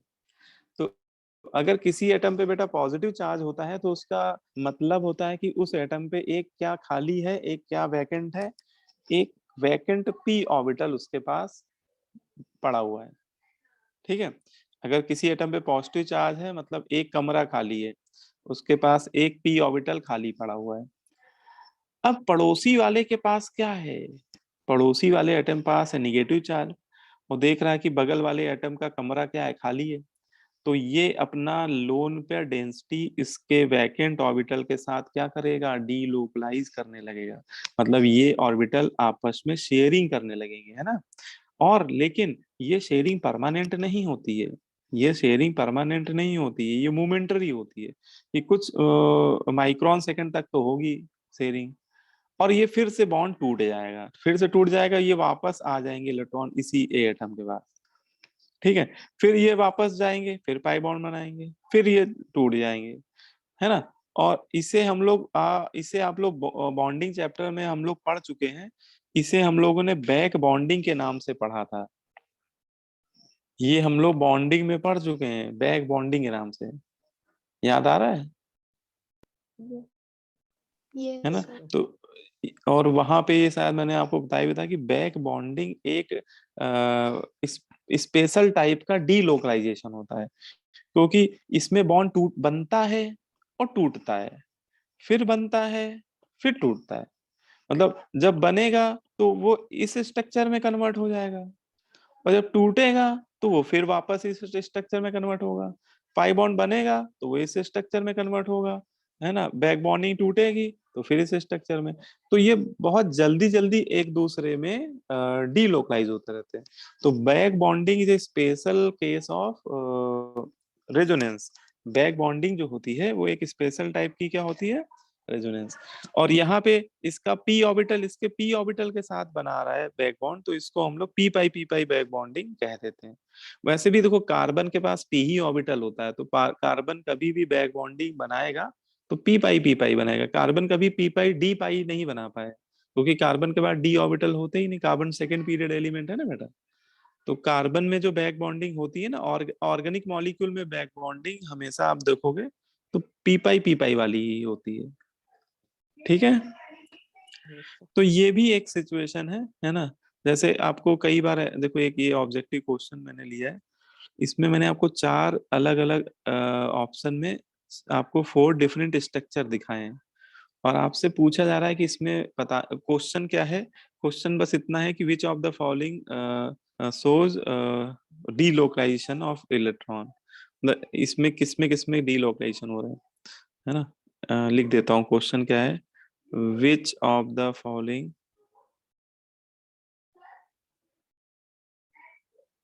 शोज रेजोनेंस, सीधे पूछा जा रहा है आपसे कि किस किस मॉलिक्यूल में किस किस एग्जाम्पल में रेजोनेंस हो रहा है भाई, ठीक है? अब देखो जैसे पहला वाला केस देखो, अब इसमें देख के बताओ रेजोनेंस इसमें हो रहा होगा? Yes sir. Yes, sir. Yes है ना? इसमें रेजोनेंस हो रहा होगा। देखो ऑक्सीजन पे लोन पेयर है ना? और पड़ोस वाले कार्बन पे पॉजिटिव चार्ज है, तो इसके पास एक पी ऑर्बिटल खाली पड़ा होगा, और इसका कमरा हरा भरा है ना? तो ये यहाँ पे बैक बॉन्डिंग कर रहा होगा, पी पाई वाली बैक बॉन्डिंग बन रही होगी, टूट रही होगी, बन रही होगी, टूट रही होगी। तो यहाँ पे आपको यस बोलना पड़ेगा, है ना? इसमें रेजोनेंस हो रहा है तो बोल दिए यस। कौन सा हो रहा है? तो पी पाई बैक बॉन्डिंग हो रही है ना? और बैक बॉन्डिंग भी एक तरह का रेजोनेंस ही होता है, ठीक है? अब जैसे ये वाला बताओ बेटा, ए वाला तो हो रहा है रेजोनेंस, बी वाले में, Yes. यस बी वाले में भी है ना, नाइट्रोजन पे लोन पेयर है और पड़ोस में एक ऑर्बिटल खाली है। पॉजिटिव देखो, आज से आप लोग ये अपने देखने का नजरिया बदलिए। जब भी कार्बन पे पॉजिटिव चार्ज हो ना, तो आपको उस पे एक खाली ऑर्बिटल दिखना चाहिए हमेशा। मन की आंखों से ही देखिए, लेकिन दिखना चाहिए आपको। और जब आप ये देखना शुरू करोगे ना, बहुत सारी चीजें आपके कॉन्सेप्ट क्लियर हो जाएंगे। जब भी किसी कार्बन एटम पे, या कार्बन छोड़ो किसी भी एटम पे अगर पॉजिटिव चार्ज है, तो उस पे एक पी ऑर्बिटल 100% खाली पड़ा होगा। तो इस कार्बन पे एक पी ऑर्बिटल खाली पड़ा है, पड़ोस पे लोन पेयर है, लपक झपक होना तो तय है, ठीक है? तो रेजोनेंस होगा, बैक बॉन्डिंग होगी, इसका मतलब पी पाई होगी, ठीक है? अच्छा भाई, नेक्स्ट वाले में बताइए, No. सी नो वाले No, में। sir. नो इसमें नहीं हो पाएगी, है ना? क्योंकि कार्बन जिस पे ऑर्बिटल खाली है, वो लोन पेयर से एक बीच में एटम आ गया, देखो कबाब में हड्डी आ गया, तो यहाँ पे ऐसे थोड़ी ना बैक बॉन्डिंग होगी, है ना? तो अगर डायरेक्टली बॉन्डेड होता तो एडजेसेंट एटम के जो पी ऑर्बिटल होते हैं, एडजेसेंट एटम के पी ऑर्बिटल में बैक बॉन्डिंग हो जाती है।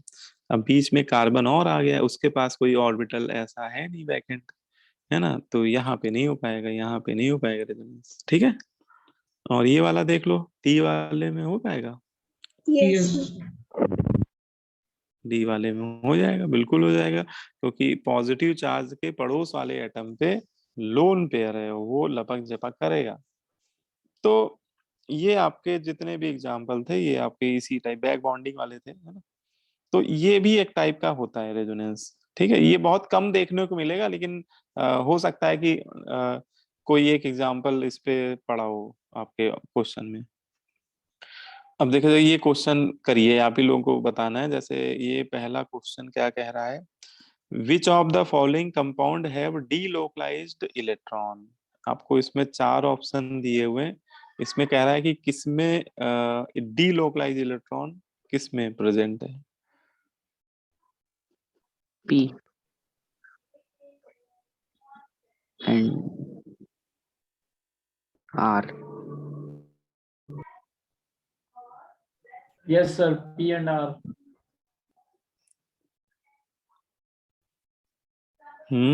P and R. और एस पे क्या कम है, एस पे नहीं है। सर है शायद यस सर, एस पे भी। Yes, sir. इसमें Positive. sir. हाइड्रोजन पे हाँ, इसमें तीन तीन एग्जाम्पल, इसमें 3 स्ट्रक्चर में है। तो देखो पी वाला आप लोगों ने पकड़ लिया, बहुत बढ़िया। ये पाई पाई कॉन्जुगेशन है। अगर आपसे कोई पूछे पी वाले में टाइप ऑफ कॉन्जुगेशन, तो आप कह सकते हैं पाई बॉन्ड के साथ अल्टरनेट पे ये वाला इधर आएगा तो ये वाला इधर आ जाएगा, है ना, इधर। तो इसमें है, अच्छा इसमें पाई बॉन्ड अल्टरनेट में नहीं है, और भी किसी टाइप का कॉन्जुगेशन दिख नहीं रहा है, तो ये वाला खत्म है। इसमें ये ऑड इलेक्ट्रॉन जो है वो कॉन्जुगेशन में इन्वॉल्व हो जाएगा, ये इधर आएगा, मतलब उसमें वो आप समझ रहे होगे कैसे हो रहा होगा। ये इधर आएगा, एक इलेक्ट्रॉन इधर आएगा, इधर आएगा, तो इसमें भी हो रहा होगा। और यहाँ पे नाइट्रोजन पे लोन, अच्छा देखो आपको लोन पेयर कई बार दिखाया नहीं जाएगा, ये ध्यान रखना। जैसे नाइट्रोजन जब भी 3 बॉन्ड बना रहा होगा तो उसपे एक लोन पेयर होगा, और वो लोन पेयर जानबूझ के हाइड कर देगा, वो दिखाएगा नहीं। वो आपको उसके वैलेंस इलेक्ट्रॉन को समझ के समझना पड़ेगा। भाई नाइट्रोजन के पास 5 होते हैं वैलेंस इलेक्ट्रॉन, और 5 में से 3 अगर उसने शेयर कर लिए तो उसपे एक लोन पेयर हमेशा प्रेजेंट रहता है। तो ये लोन पेयर जो नाइट्रोजन का है ना, ये इधर लपक कर रहा होगा, पाई बॉन्ड झपक कर रहा होगा। तो इसमें है ना पाई लोन पेयर वाला कॉन्जुगेशन होगा, तो 3 में हो जाएगा, है ना। चलो भाई ये तो हो गया आपका। ये वाला भी बता डालो, B2 में क्या कह रहा है, number of pi electron in resonance in the following structure. इस स्ट्रक्चर में कितने पाई इलेक्ट्रॉन रेजोनेंस में इन्वॉल्व है। वो डीलोकलाइज पाई इलेक्ट्रॉन ही पूछ रहा है। पाई इलेक्ट्रॉन रेजोनेंस में कितना है, इसका मतलब इसमें डीलोकलाइज्ड पाई इलेक्ट्रॉन आपसे पूछ रहा है।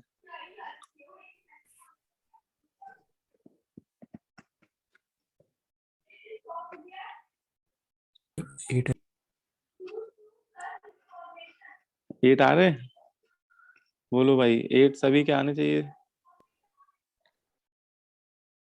अब दिख रहा है, थोड़ा मैंने बड़ा कर दिया, इसको जूम कर दिया।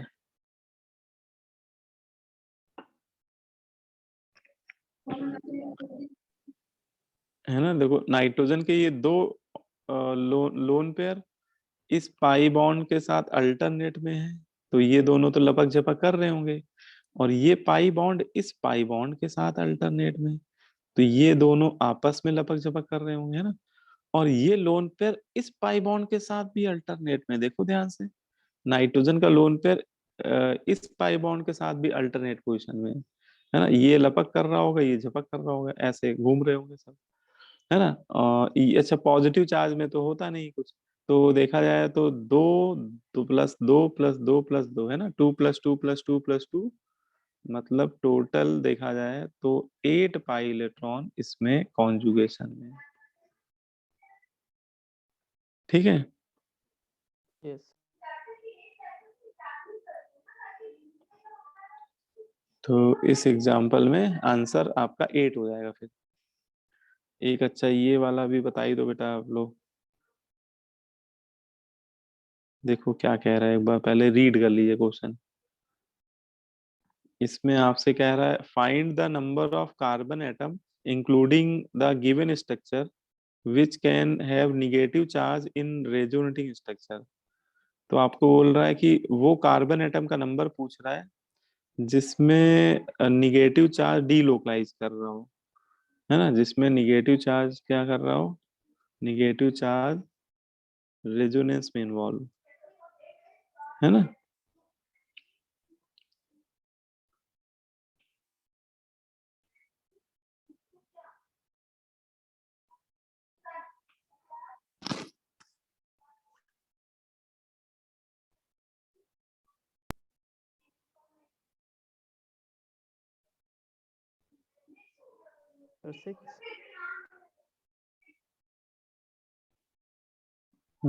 सिक्स में एक तो ये हो गया, तो 3 4 5 6, बहुत बढ़िया बेटा, 6 आंसर है ना। समझ में आ रहा है 6 कैसे आ रहा है। Yes sir.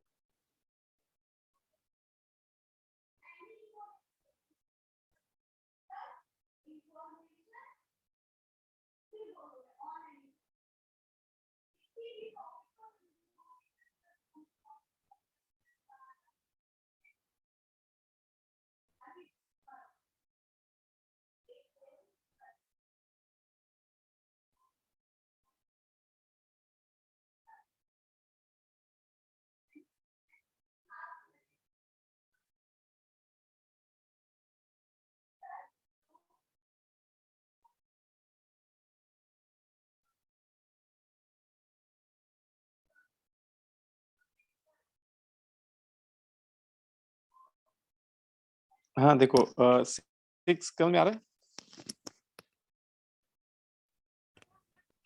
सर बता दीजिए एक बार। तो बता दीजिए। हाँ देखो, इसको आपको ऐसे समझाता हूँ मैं। अ, ये जितने भी रेजोनेंस हम लोगों ने पढ़े हैं, मतलब आप अगर ध्यान से देखिए 1 to 5 जो एग्जाम्पल हम लोगों ने पढ़े हैं, मतलब पहले से लेकर 5, बस ये वाला पॉइंट लास्ट वाले के लिए नहीं एप्लीकेबल है, जो हम लोगों ने बैक बॉन्डिंग पढ़ा है उसके लिए नहीं एप्लीकेबल है। बाकी आप देखिए इसमें एक सिमिलरिटी है कि ये जितने भी रेजोनेंस हम लोग पढ़ रहे हैं, जैसे पाई लोन पेयर वाला, तो लोन पेयर जब पाई बॉन्ड के साथ कॉन्जुगेशन में आता है तो अगले स्ट्रक्चर में वो थर्ड पोजीशन पे चला जाता है ना। जैसे देखो आपको मैं नंबरिंग करके बताता हूँ कि इस समय नाइट्रोजन को मैंने नंबर 1 दे दिया, कार्बन को मैंने नंबर 2, और इस वाले कार्बन को नंबर 3। ठीक है, तो देखिए अभी इस समय लोन पेयर किस एटम पे है, अभी इस समय लोन पेयर नाइट्रोजन पे है। ठीक है, और जब ये लपक झपक करके जा रहा है अपने अगले स्ट्रक्चर में, तो बताइए इसका जो निगेटिव चार्ज है वो कहाँ पे गया, वो कार्बन पे पहुंच गया, है ना। और कार्बन की पोजीशन अगर देखें इस नाइट्रोजन के रिस्पेक्ट में कितने नंबर पे है, थर्ड पोजीशन, है ना। तो यहाँ पे एक बात आपको ये ध्यान रखनी है कि जब भी लोन पेयर पाई बॉन्ड के साथ कॉन्जुगेशन में इन्वॉल्व होगा तो वो अपने से थर्ड वाले एटम पे जाएगा, अपने नेक्स्ट रेजोनेटिंग स्ट्रक्चर में वो थर्ड वाली पोजीशन पे जाएगा, है ना। जैसे आप लोग चेस चेस खेलते होगे आप लोग, चेस में जो घोड़ा होता है वो कितने कदम चलता है, 2.5। 2.5 कदम चलता है ना, 2.5 या 2.5। तो चेस चेस में घोड़ा 2.5 कदम चलता है। ऐसे ही आपको ध्यान रखना है कि जो रेजोनेंस होता है, रेजोनेंस में जैसे लोन पेयर है या पॉजिटिव चार्ज है या ऑड इलेक्ट्रॉन है या निगेटिव चार्ज है, ये सब 3 कदम चलते हैं। ये सब कितने कदम चलते हैं, ये सब 3 कदम चलते हैं, मतलब जहां से चलेंगे अगले स्ट्रक्चर में वो थर्ड पोजीशन पे आ जाएंगे, है ना। आप सभी के लिए देख लीजिए, जैसे निगेटिव चार्ज के लिए भी वही कहानी कि निगेटिव चार्ज अभी सी पे है, और जब ये लपक झपक करके जा रहा है तो ये ए पे आ गया।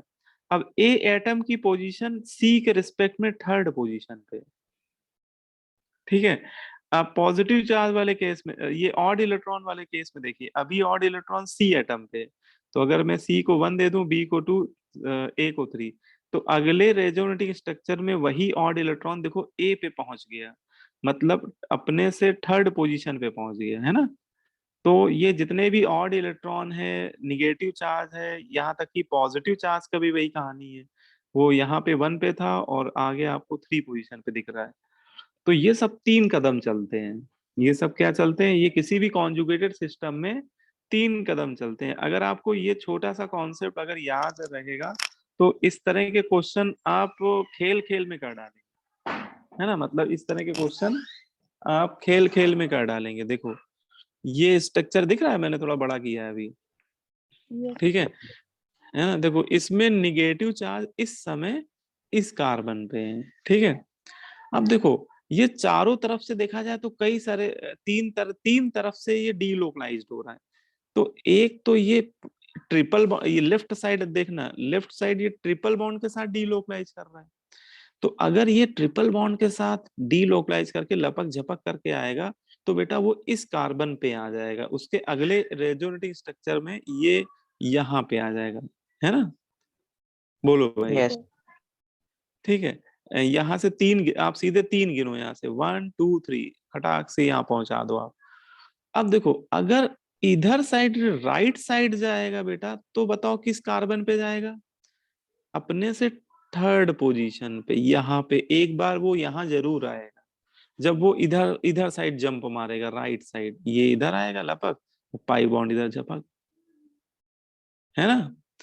अब देखो ये बेंजीन रिंग के पाई बॉन्ड के साथ भी अल्टरनेट पे है। देखो भाई ये निगेटिव चार्ज इस बेंजीन रिंग के ये जो पाई बॉन्ड देख रहे हो इसके साथ भी अल्टरनेट पे है।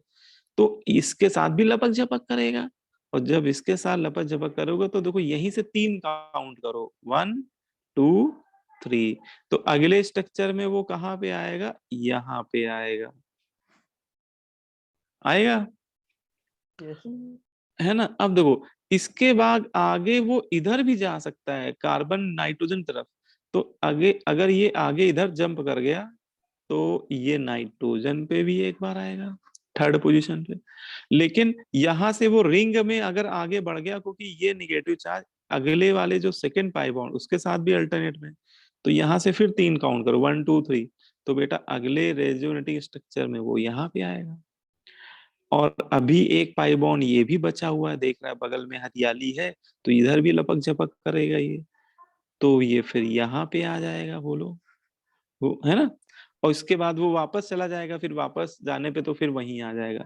अच्छा उसने बोला कि एक एटम पे एक ही बार गिनना है, ये भी उसने बोला, रिपीटिशन इज नॉट अलाउड। उसने बोला है the structure with charge repetition are not acceptable. ये नहीं कि दोबारा फिर वहीं पहुंच गया तो आपने उसको फिर से गिन लिया, तो वो फिर रिपीटेड काउंटिंग नहीं करनी। तो आप देखिए कितने कार्बन एटम पे निगेटिव चार्ज आ रहा है। तो एक आपका आ रहा है देखो 1 2 3 4 5 6, है ना। आप कहोगे सर यहाँ भी तो आया, लेकिन बेटा ये कार्बन नहीं है, नाइट्रोजन है। और उसने क्वेश्चन में पूछा था, अगर आपने क्वेश्चन ध्यान से पढ़ा हो, देखो उसने क्या पूछा है, उसने पूछा है find the number of carbon atom including the given structure. मतलब वो इंक्लूडिंग वाला भी गिनना है, मैंने इसको भी गिन लिया था इसलिए, which have negative charge in their resonating structure. तो इसका आंसर आप समझ पा रहे हो, कितने कार्बन पे जा रहा है निगेटिव चार्ज, 6 कार्बन पे जा रहा है। बोलो क्लियर हुआ बात। तो Yes. निगेटिव चार्ज, है ना, निगेटिव चार्ज हो चाहे बेटा अगर यहाँ पॉजिटिव चार्ज भी लगा दिया जाता है या यहाँ पे ऑड इलेक्ट्रॉन भी दे शो कर देता, तो भी उसका यही आंसर होता है ना। ये सारे जितने भी होते हैं positive negative charge odd electron, ये अपने से थर्ड पोजीशन पे जाते हैं। अच्छा एक आपको मैं डायरेक्शन का भी आइडिया दे देता हूँ, how to draw resonating structure. Resonating structure बनाने के लिए एक डायरेक्शन को भी याद रखना पड़ता है, direction of movement of electron in resonating structure. अगर किसी मॉलिक्यूल में रेजोनेटिंग स्ट्रक्चर बनाने तो आपको ये भी पता होना चाहिए कि किससे शुरुआत करें, है ना। तो इसमें डायरेक्शन में बोलते हैं कि सबसे ज्यादा जो इलेक्ट्रॉन डेंसिटी होती है वो निगेटिव चार्ज की होती है। तो ऐसा समझो कि अगर मान लो एक कार्बन कार्बन डबल बॉन्ड है और एक निगेटिव चार्ज है, तो इसमें अगर जब रेजोनेटिव स्ट्रक्चर बनाओगे तो आपके मन में आएगा शुरुआत किससे करें, निगेटिव को पहले जंप कराएं, पाई बॉन्ड को बाद में जंप कराएं, या पाई बॉन्ड को पहले जंप करा दें, है ना।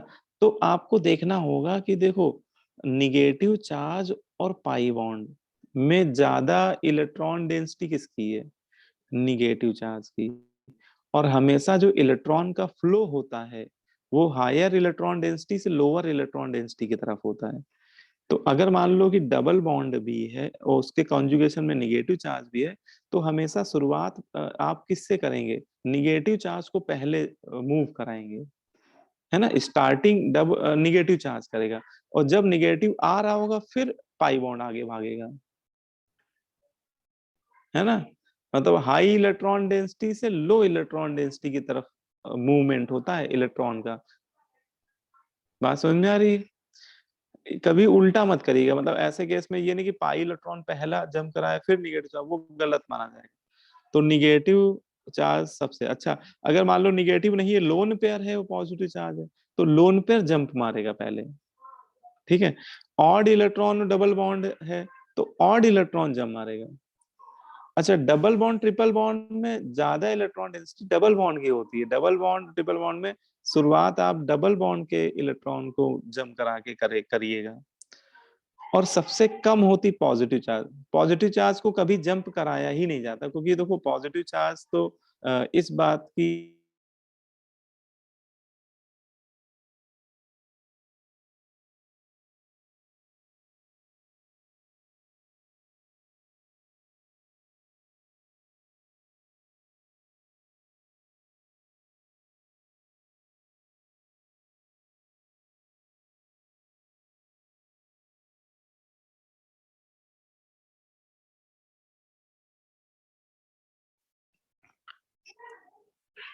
ठीक है। तो अगर आपको इसके रेजोनेंस स्ट्रक्चर बनाने हैं तो इसमें देखो ऑक्सीजन पे निगेटिव चार्ज है और यहाँ पाई बॉन्ड है। तो शुरुआत बताओ किससे करें? निगेटिव चार्ज से करें कि पाई बॉन्ड को इधर घुमा दें? Negative charge. Negative charge. हाँ, तो ये यहाँ पे हम लोग बस को क्लियर होना चाहिए कि भैया निगेटिव चार्ज की इलेक्ट्रॉन डेंसिटी तो सबसे ज्यादा होती है। तो शुरुआत आप करिए निगेटिव चार्ज से, कि पहले निगेटिव चार्ज इधर आ रहा होगा, इसकी वजह से पाई इलेक्ट्रॉन आगे जा रहा होगा, ठीक है।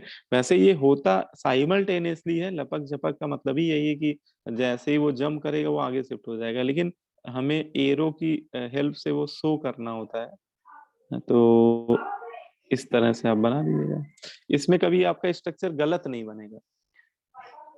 तो इसका रेजोनेंस स्ट्रक्चर ये हो जाएगा। अच्छा, इसमें अगर इसका फिर बनाना है तो देखो निगेटिव चार्ज से शुरुआत करिए। निगेटिव चार्ज लपक करेगा और पाई बॉन्ड झपक करेगा, तो ये स्ट्रक्चर दोबारा इसी फर्स्ट स्ट्रक्चर में कन्वर्ट हो जाएगा, ठीक है। तो इसके बस इसके दो ही बन रहे हैं, इसके रेजोनेंस स्ट्रक्चर बेटा दो ही बन रहा है। अब जैसे आपको कोई फिनॉक्साइड, ये बड़ा फेमस आयन है बेटा, ये समझ लो कि आपके स्कूल पेपर में मैक्सिमम चांस है कि पूछा जाए। फिनॉक्साइड आयन बहुत फेमस आयन है। बेंजीन में O माइनस लगा के देगा, पूछेगा इसके रेजोनेटिंग स्ट्रक्चर बना के दिखाओ। मतलब सब्जेक्टिव सब्जेक्टिव पेपर में 2 मार्क्स का एक क्वेश्चन ही ऐसा दे देगा, right all possible resonating structure of phenoxide ion. तो इसमें ऑक्सीजन पे जो निगेटिव चार्ज है इससे शुरुआत होगी, ये लपक करेगा और ये जो उसका पहला पाई बॉन्ड है ये झपक करेगा। तो इसमें आप बनाओगे तो पहला स्ट्रक्चर ये बन जाएगा। बोलो भाई।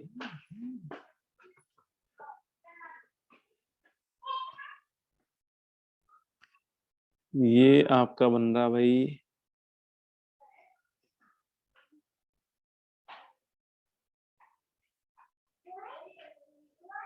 तो यहाँ पे आया बेटा डबल बॉन्ड, और यहाँ पे कौन सा चार्ज आ गया? निगेटिव आ गया। अब इसमें और भी बनेंगे, देखो ये निगेटिव चार्ज देखेगा कि अरे पड़ोस में एक पाई बॉन्ड और है, तो इसका मन फिर मचलेगा। बोलो भाई, ये फिर कहेगा मैं लपक झपक करूंगा, तो ये निगेटिव चार्ज लपक और ये पाई बॉन्ड झपक। तो अब इसका थर्ड बन जाएगा रेजोनेटिंग स्ट्रक्चर। बोलो भाई, सिद्धार्थ समझ में आ रहा है? Yes sir. तो ये आपका आ गया इस पोजीशन, पैरा पोजीशन पे आ गया। देखो पहले आर्थो पे आया, अब पैरा पे आ गया। अब वो देखेगा अरे सामने इसके जस्ट आगे एक पाई बॉन्ड और अल्टरनेट में है ना, तो फिर से वो लपक झपक करेगा, है ना। ये इस पाई बॉन्ड के साथ डीलोकलाइज कर जाएगा। जब तक उसको कॉन्जुगेशन में मिलते रहेंगे तब तक वो रेजोनेंस में इन्वॉल्व करता रहेगा। तो इसका आपका फोर्थ रेजोनेटिंग स्ट्रक्चर बनेगा भाई। अब कि ये इधर आ गया, ये इधर आ गया, ये इधर आ गया, और यहाँ पे तो डबल बॉन्ड आ ही चुका था। अब फिर से वही बात है, लौट के बुद्धू घर को आए। अब है ना, देखो इन तीनों स्ट्रक्चर में अगर आप ध्यान से देखो तो रिंग की जो एरोमेटिसिटी है वो डिस्ट्रॉय हो गई है ना। रिंग की एरोमेटिसिटी डिस्ट्रॉय होने मतलब समझ रहे हो, जब बेंजीन में 3 पाई बॉन्ड अल्टरनेट में होते हैं तो रिंग में एरोमेटिसिटी रिटेन रहती है। अब यहाँ पे देखो तो 2 ही पाई बॉन्ड अल्टरनेट में, इसमें भी 2 पाई बॉन्ड, तो वो फिर से एरोमेटिसिटी लाना चाहेगा। तो अब ये इस पाई बॉन्ड के साथ फिर से डीलोकलाइज कर जाएगा, जिससे रिंग में एरोमेटिसिटी फिर से रिटेन हो जाएगी, है ना। तो ये आपका बन गया भाई, बोलो भाई, बन गया। यस। तो ये आपका ओरिजिनल स्ट्रक्चर बन गया, है ना। जहां से चले थे वहां फिर पहुंच गए। तो कोई पूछे इसके कितने रेजोनेटिंग स्ट्रक्चर बन रहे हैं, तो देखो एक तो तरीका कि आप सारे बना बना के देखो, है ना। अगर सब्जेक्टिव पेपर में आएगा तो हम लोग बना भी सकते हैं। देखो इस पे थोड़ा प्रैक्टिस कर लीजिएगा, ये आप लोग ऐसे बना के एक बार देख जरूर लीजिएगा, क्योंकि सब्जेक्टिव पेपर में एक क्वेश्चन आएगा जरूर बनाने को, है ना। लेकिन ऑब्जेक्टिव में आप अपना समय बचा भी सकते हैं, कि जरूरी नहीं कि आप सारे स्ट्रक्चर बनाएं। इसके लिए मैंने आपको मेथड बताया था भी, जो वो SID मेथड है, मेथड ये मैंने ही बनाया है। तो इसमें फंडा क्या ध्यान रखना है कि लोन पेयर हो, चाहे निगेटिव चार्ज हो, चाहे ऑड इलेक्ट्रॉन हो, चाहे पॉजिटिव चार्ज हो, ये अगर कॉन्जुगेशन में है डबल बॉन्ड के, तो ये 3 कदम चलते हैं। एक रेजोनेटिक स्ट्रक्चर में ये 3 कदम चलते हैं। 3 कदम चलने का मतलब अपने से थर्ड पोजीशन पे आ जाते हैं, ठीक है।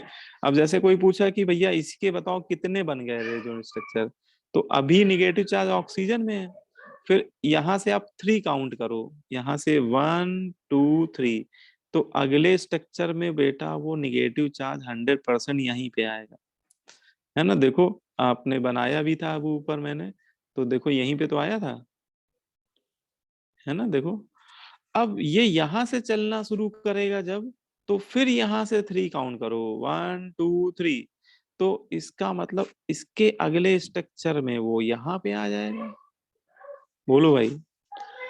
अब यहां से जब चलना शुरू करेगा फिर देखो आगे पाई बॉन्ड कॉन्जुगेशन में है, तो उसका मन फिर मचलेगा, फिर यहां से चलेगा तो 1 2 3, मतलब यहाँ पे आ जाएगा, और यहां से चलेगा तो 1 2 1, वो तो फिर रिपीट कर जाएगा, वापस यहीं पे आ जाएगा।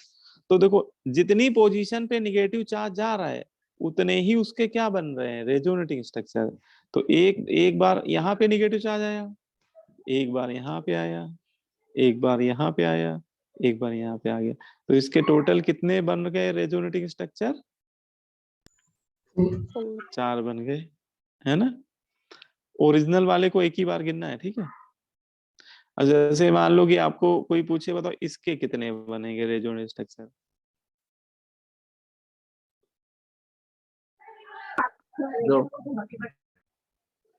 हाँ तो इसमें 2 ही बन पाएंगे, है ना। बिल्कुल सही।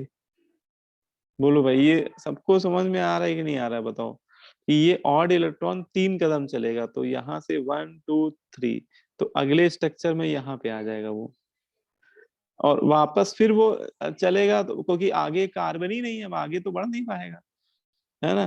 तो वो वापस जब जाएगा तो फिर इसी में, तो इसके इसका मतलब इसके 2 ही बन पा रहे बेटा, इसके 2 ही रेजोनेटिंग स्ट्रक्चर एग्जिस्ट करेंगे।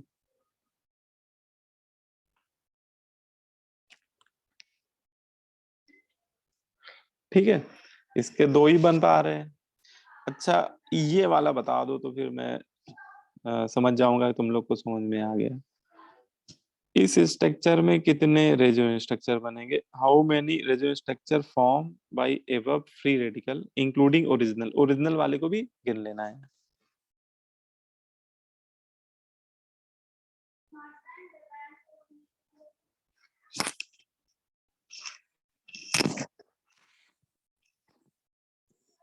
सर 6। 7. ओरिजिनल वाले को भी काउंट करना है, 7 मतलब जो दिया हुआ है उसको भी। सर 7 हाँ 7 हो जाएगा फिर तो, है ना। तो बिल्कुल सही 7 आंसर हो जाएगा। संभव ने भी आंसर दे दिया, बहुत बढ़िया। तो ये आपका 7 हो जाएगा, है ना। अब किसी को अगर लग रहा हो कि सर कैसे, तो एक तो तरीका कि आप सारे बनाओ कॉपी में। अब देखो 7 बनाने में टाइम तो लगेगा ही, ऑब्जेक्टिव में इतना टाइम होता नहीं हम लोग पास। तो हम लोग बेटर है कि काउंटिंग करने में थोड़ा प्रैक्टिस करें कि ये जो ऑड इलेक्ट्रॉन है, ये इस पाई बॉन्ड के साथ कॉन्जुगेशन में, इस पाई बॉन्ड के साथ भी कॉन्जुगेशन में, तो पहले एक रिंग में घुमा देते हैं। तो यहीं से आप 3 काउंट करो, तो 1 2 3। तो अगले स्ट्रक्चर में ये आ जाएगा यहाँ पे थर्ड पोजीशन पे, है ना। अच्छा, अब यहां से जब चलेगा तो यहां से फिर 3 काउंट करो, 1 2 3, क्योंकि आगे पाई बॉन्ड फिर से कॉन्जुगेशन में दिख रहा है, तो यहाँ पे आ जाएगा। फिर यहां से चलेगा तो अभी देखो एक पाई बॉन्ड आगे और कॉन्जुगेशन में है, तो 1 2 3 1 2 3, तो बेटा यहाँ पे आ जाएगा। और फिर वापस वो यहाँ पे आएगा। अब जब वहां पे आएगा तो अब ये राइट वाली रिंग में घूमना शुरू कर देगा। तो यहाँ पे फिर से 3 गिनो बेटा, 1 2 3। तो यहाँ पे आएगा, पहले पहले आर्थो पे आएगा, फिर 1 2 3, फिर पैरा पे जाएगा, और फिर यहाँ से 3 गिनो, 1 2 3। तो अब यहाँ पे आ जाएगा। तो जिन जिन पोजीशन पे ऑड इलेक्ट्रॉन जा रहा है उतने ही उसके रेजोनेटिंग स्ट्रक्चर बनते। तो देखो, एक ये ओरिजिनल वाला भी गिनना है, ये इसको भी उसने बोला है। तो ये 1 हो गया, 2 3 4 5 6 7। तो टोटल इसके 7 रेजोनेटिंग स्ट्रक्चर बन रहे हैं ना। 7 RS, शॉर्ट में मैंने RS लिख दिया। ठीक है, बोलो भाई, समझ में आ गई बात, है ना। यस जैसे आपको Yes, कोई sir. पूछे कि इसके कितने बनेंगे, इसको ट्राई बेंजालिक बोलते हैं। तो इसके टोटल आप देखोगे तो 10 रेजोनेटिंग स्ट्रक्चर बनेंगे, है ना। क्योंकि एक बेंजीन में 3 ही बनेंगे। देखो, एक बार यहाँ पॉजिटिव आएगा, एक बार यहाँ पॉजिटिव आएगा, एक बार यहाँ पॉजिटिव आएगा। फिर इस रिंग में भी एक बार आर्थो, एक बार पैरा, एक बार आर्थो, फिर आर्थो पैरा आर्थो। तो एक रिंग में 3 जगह प्लस आ रहा है, तो 3 रिंग में 9, और एक ये ओरिजिनल वाला भी, तो 10। हाँ बोल बेटा, क्या करूं। सर मेरा पहला थर्मो का लेक्चर मिस हो गया था सर, उसकी रिकॉर्डिंग मिल जाएगा? थर्मो का, हाँ आज मैं कर दूंगा, अपलोड आज कर दूंगा, ओके। है ना। ठीक, क्लियर होगी बात। Yes, तो sir. ये आप लोगों को थोड़ा सा प्रैक्टिस कर लेनी है। इसमें आप लोग क्या करिएगा, देखिए आपको अपनी रेजोनेंस की सीट में सेक्शन में बता देता हूँ। सेक्शन ए तो मैंने कल आपको दिया था होमवर्क। Yes, sir.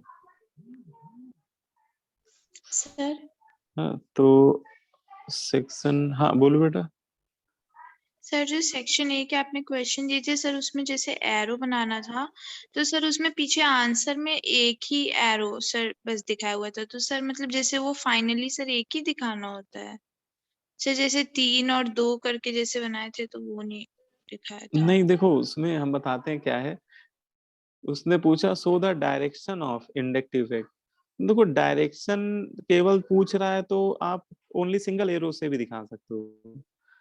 लेकिन जैसे मैंने जो बताया था उसमें डायरेक्शन विद मैग्नीट्यूड बताया था कि जैसे जैसे एरो का नंबर कम हो रहा था वैसे वैसे आई इफेक्ट का मैग्नीट्यूड भी कम हो रहा था। तो डायरेक्शन के साथ अगर मैग्नीट्यूड भी आप दिखाना चाहते हो तो फिर आपको पहले 3 एरो दिखाने पड़ेंगे, फिर नेक्स्ट एटम पे 2, फिर उसके बाद नेक्स्ट बॉन्ड में 1। लेकिन केवल जैसे हमें लग रहा है इसमें केवल डायरेक्शन ही पूछ रहा है, तो उसने केवल सिंगल एरो ही दिखा दिए होंगे, है ना। तो यस उसमें कोई दिक्कत नहीं, डायरेक्शन में सिंगल एरो ही दिखा दो तो भी चलेगा, कोई गलत नहीं है ना।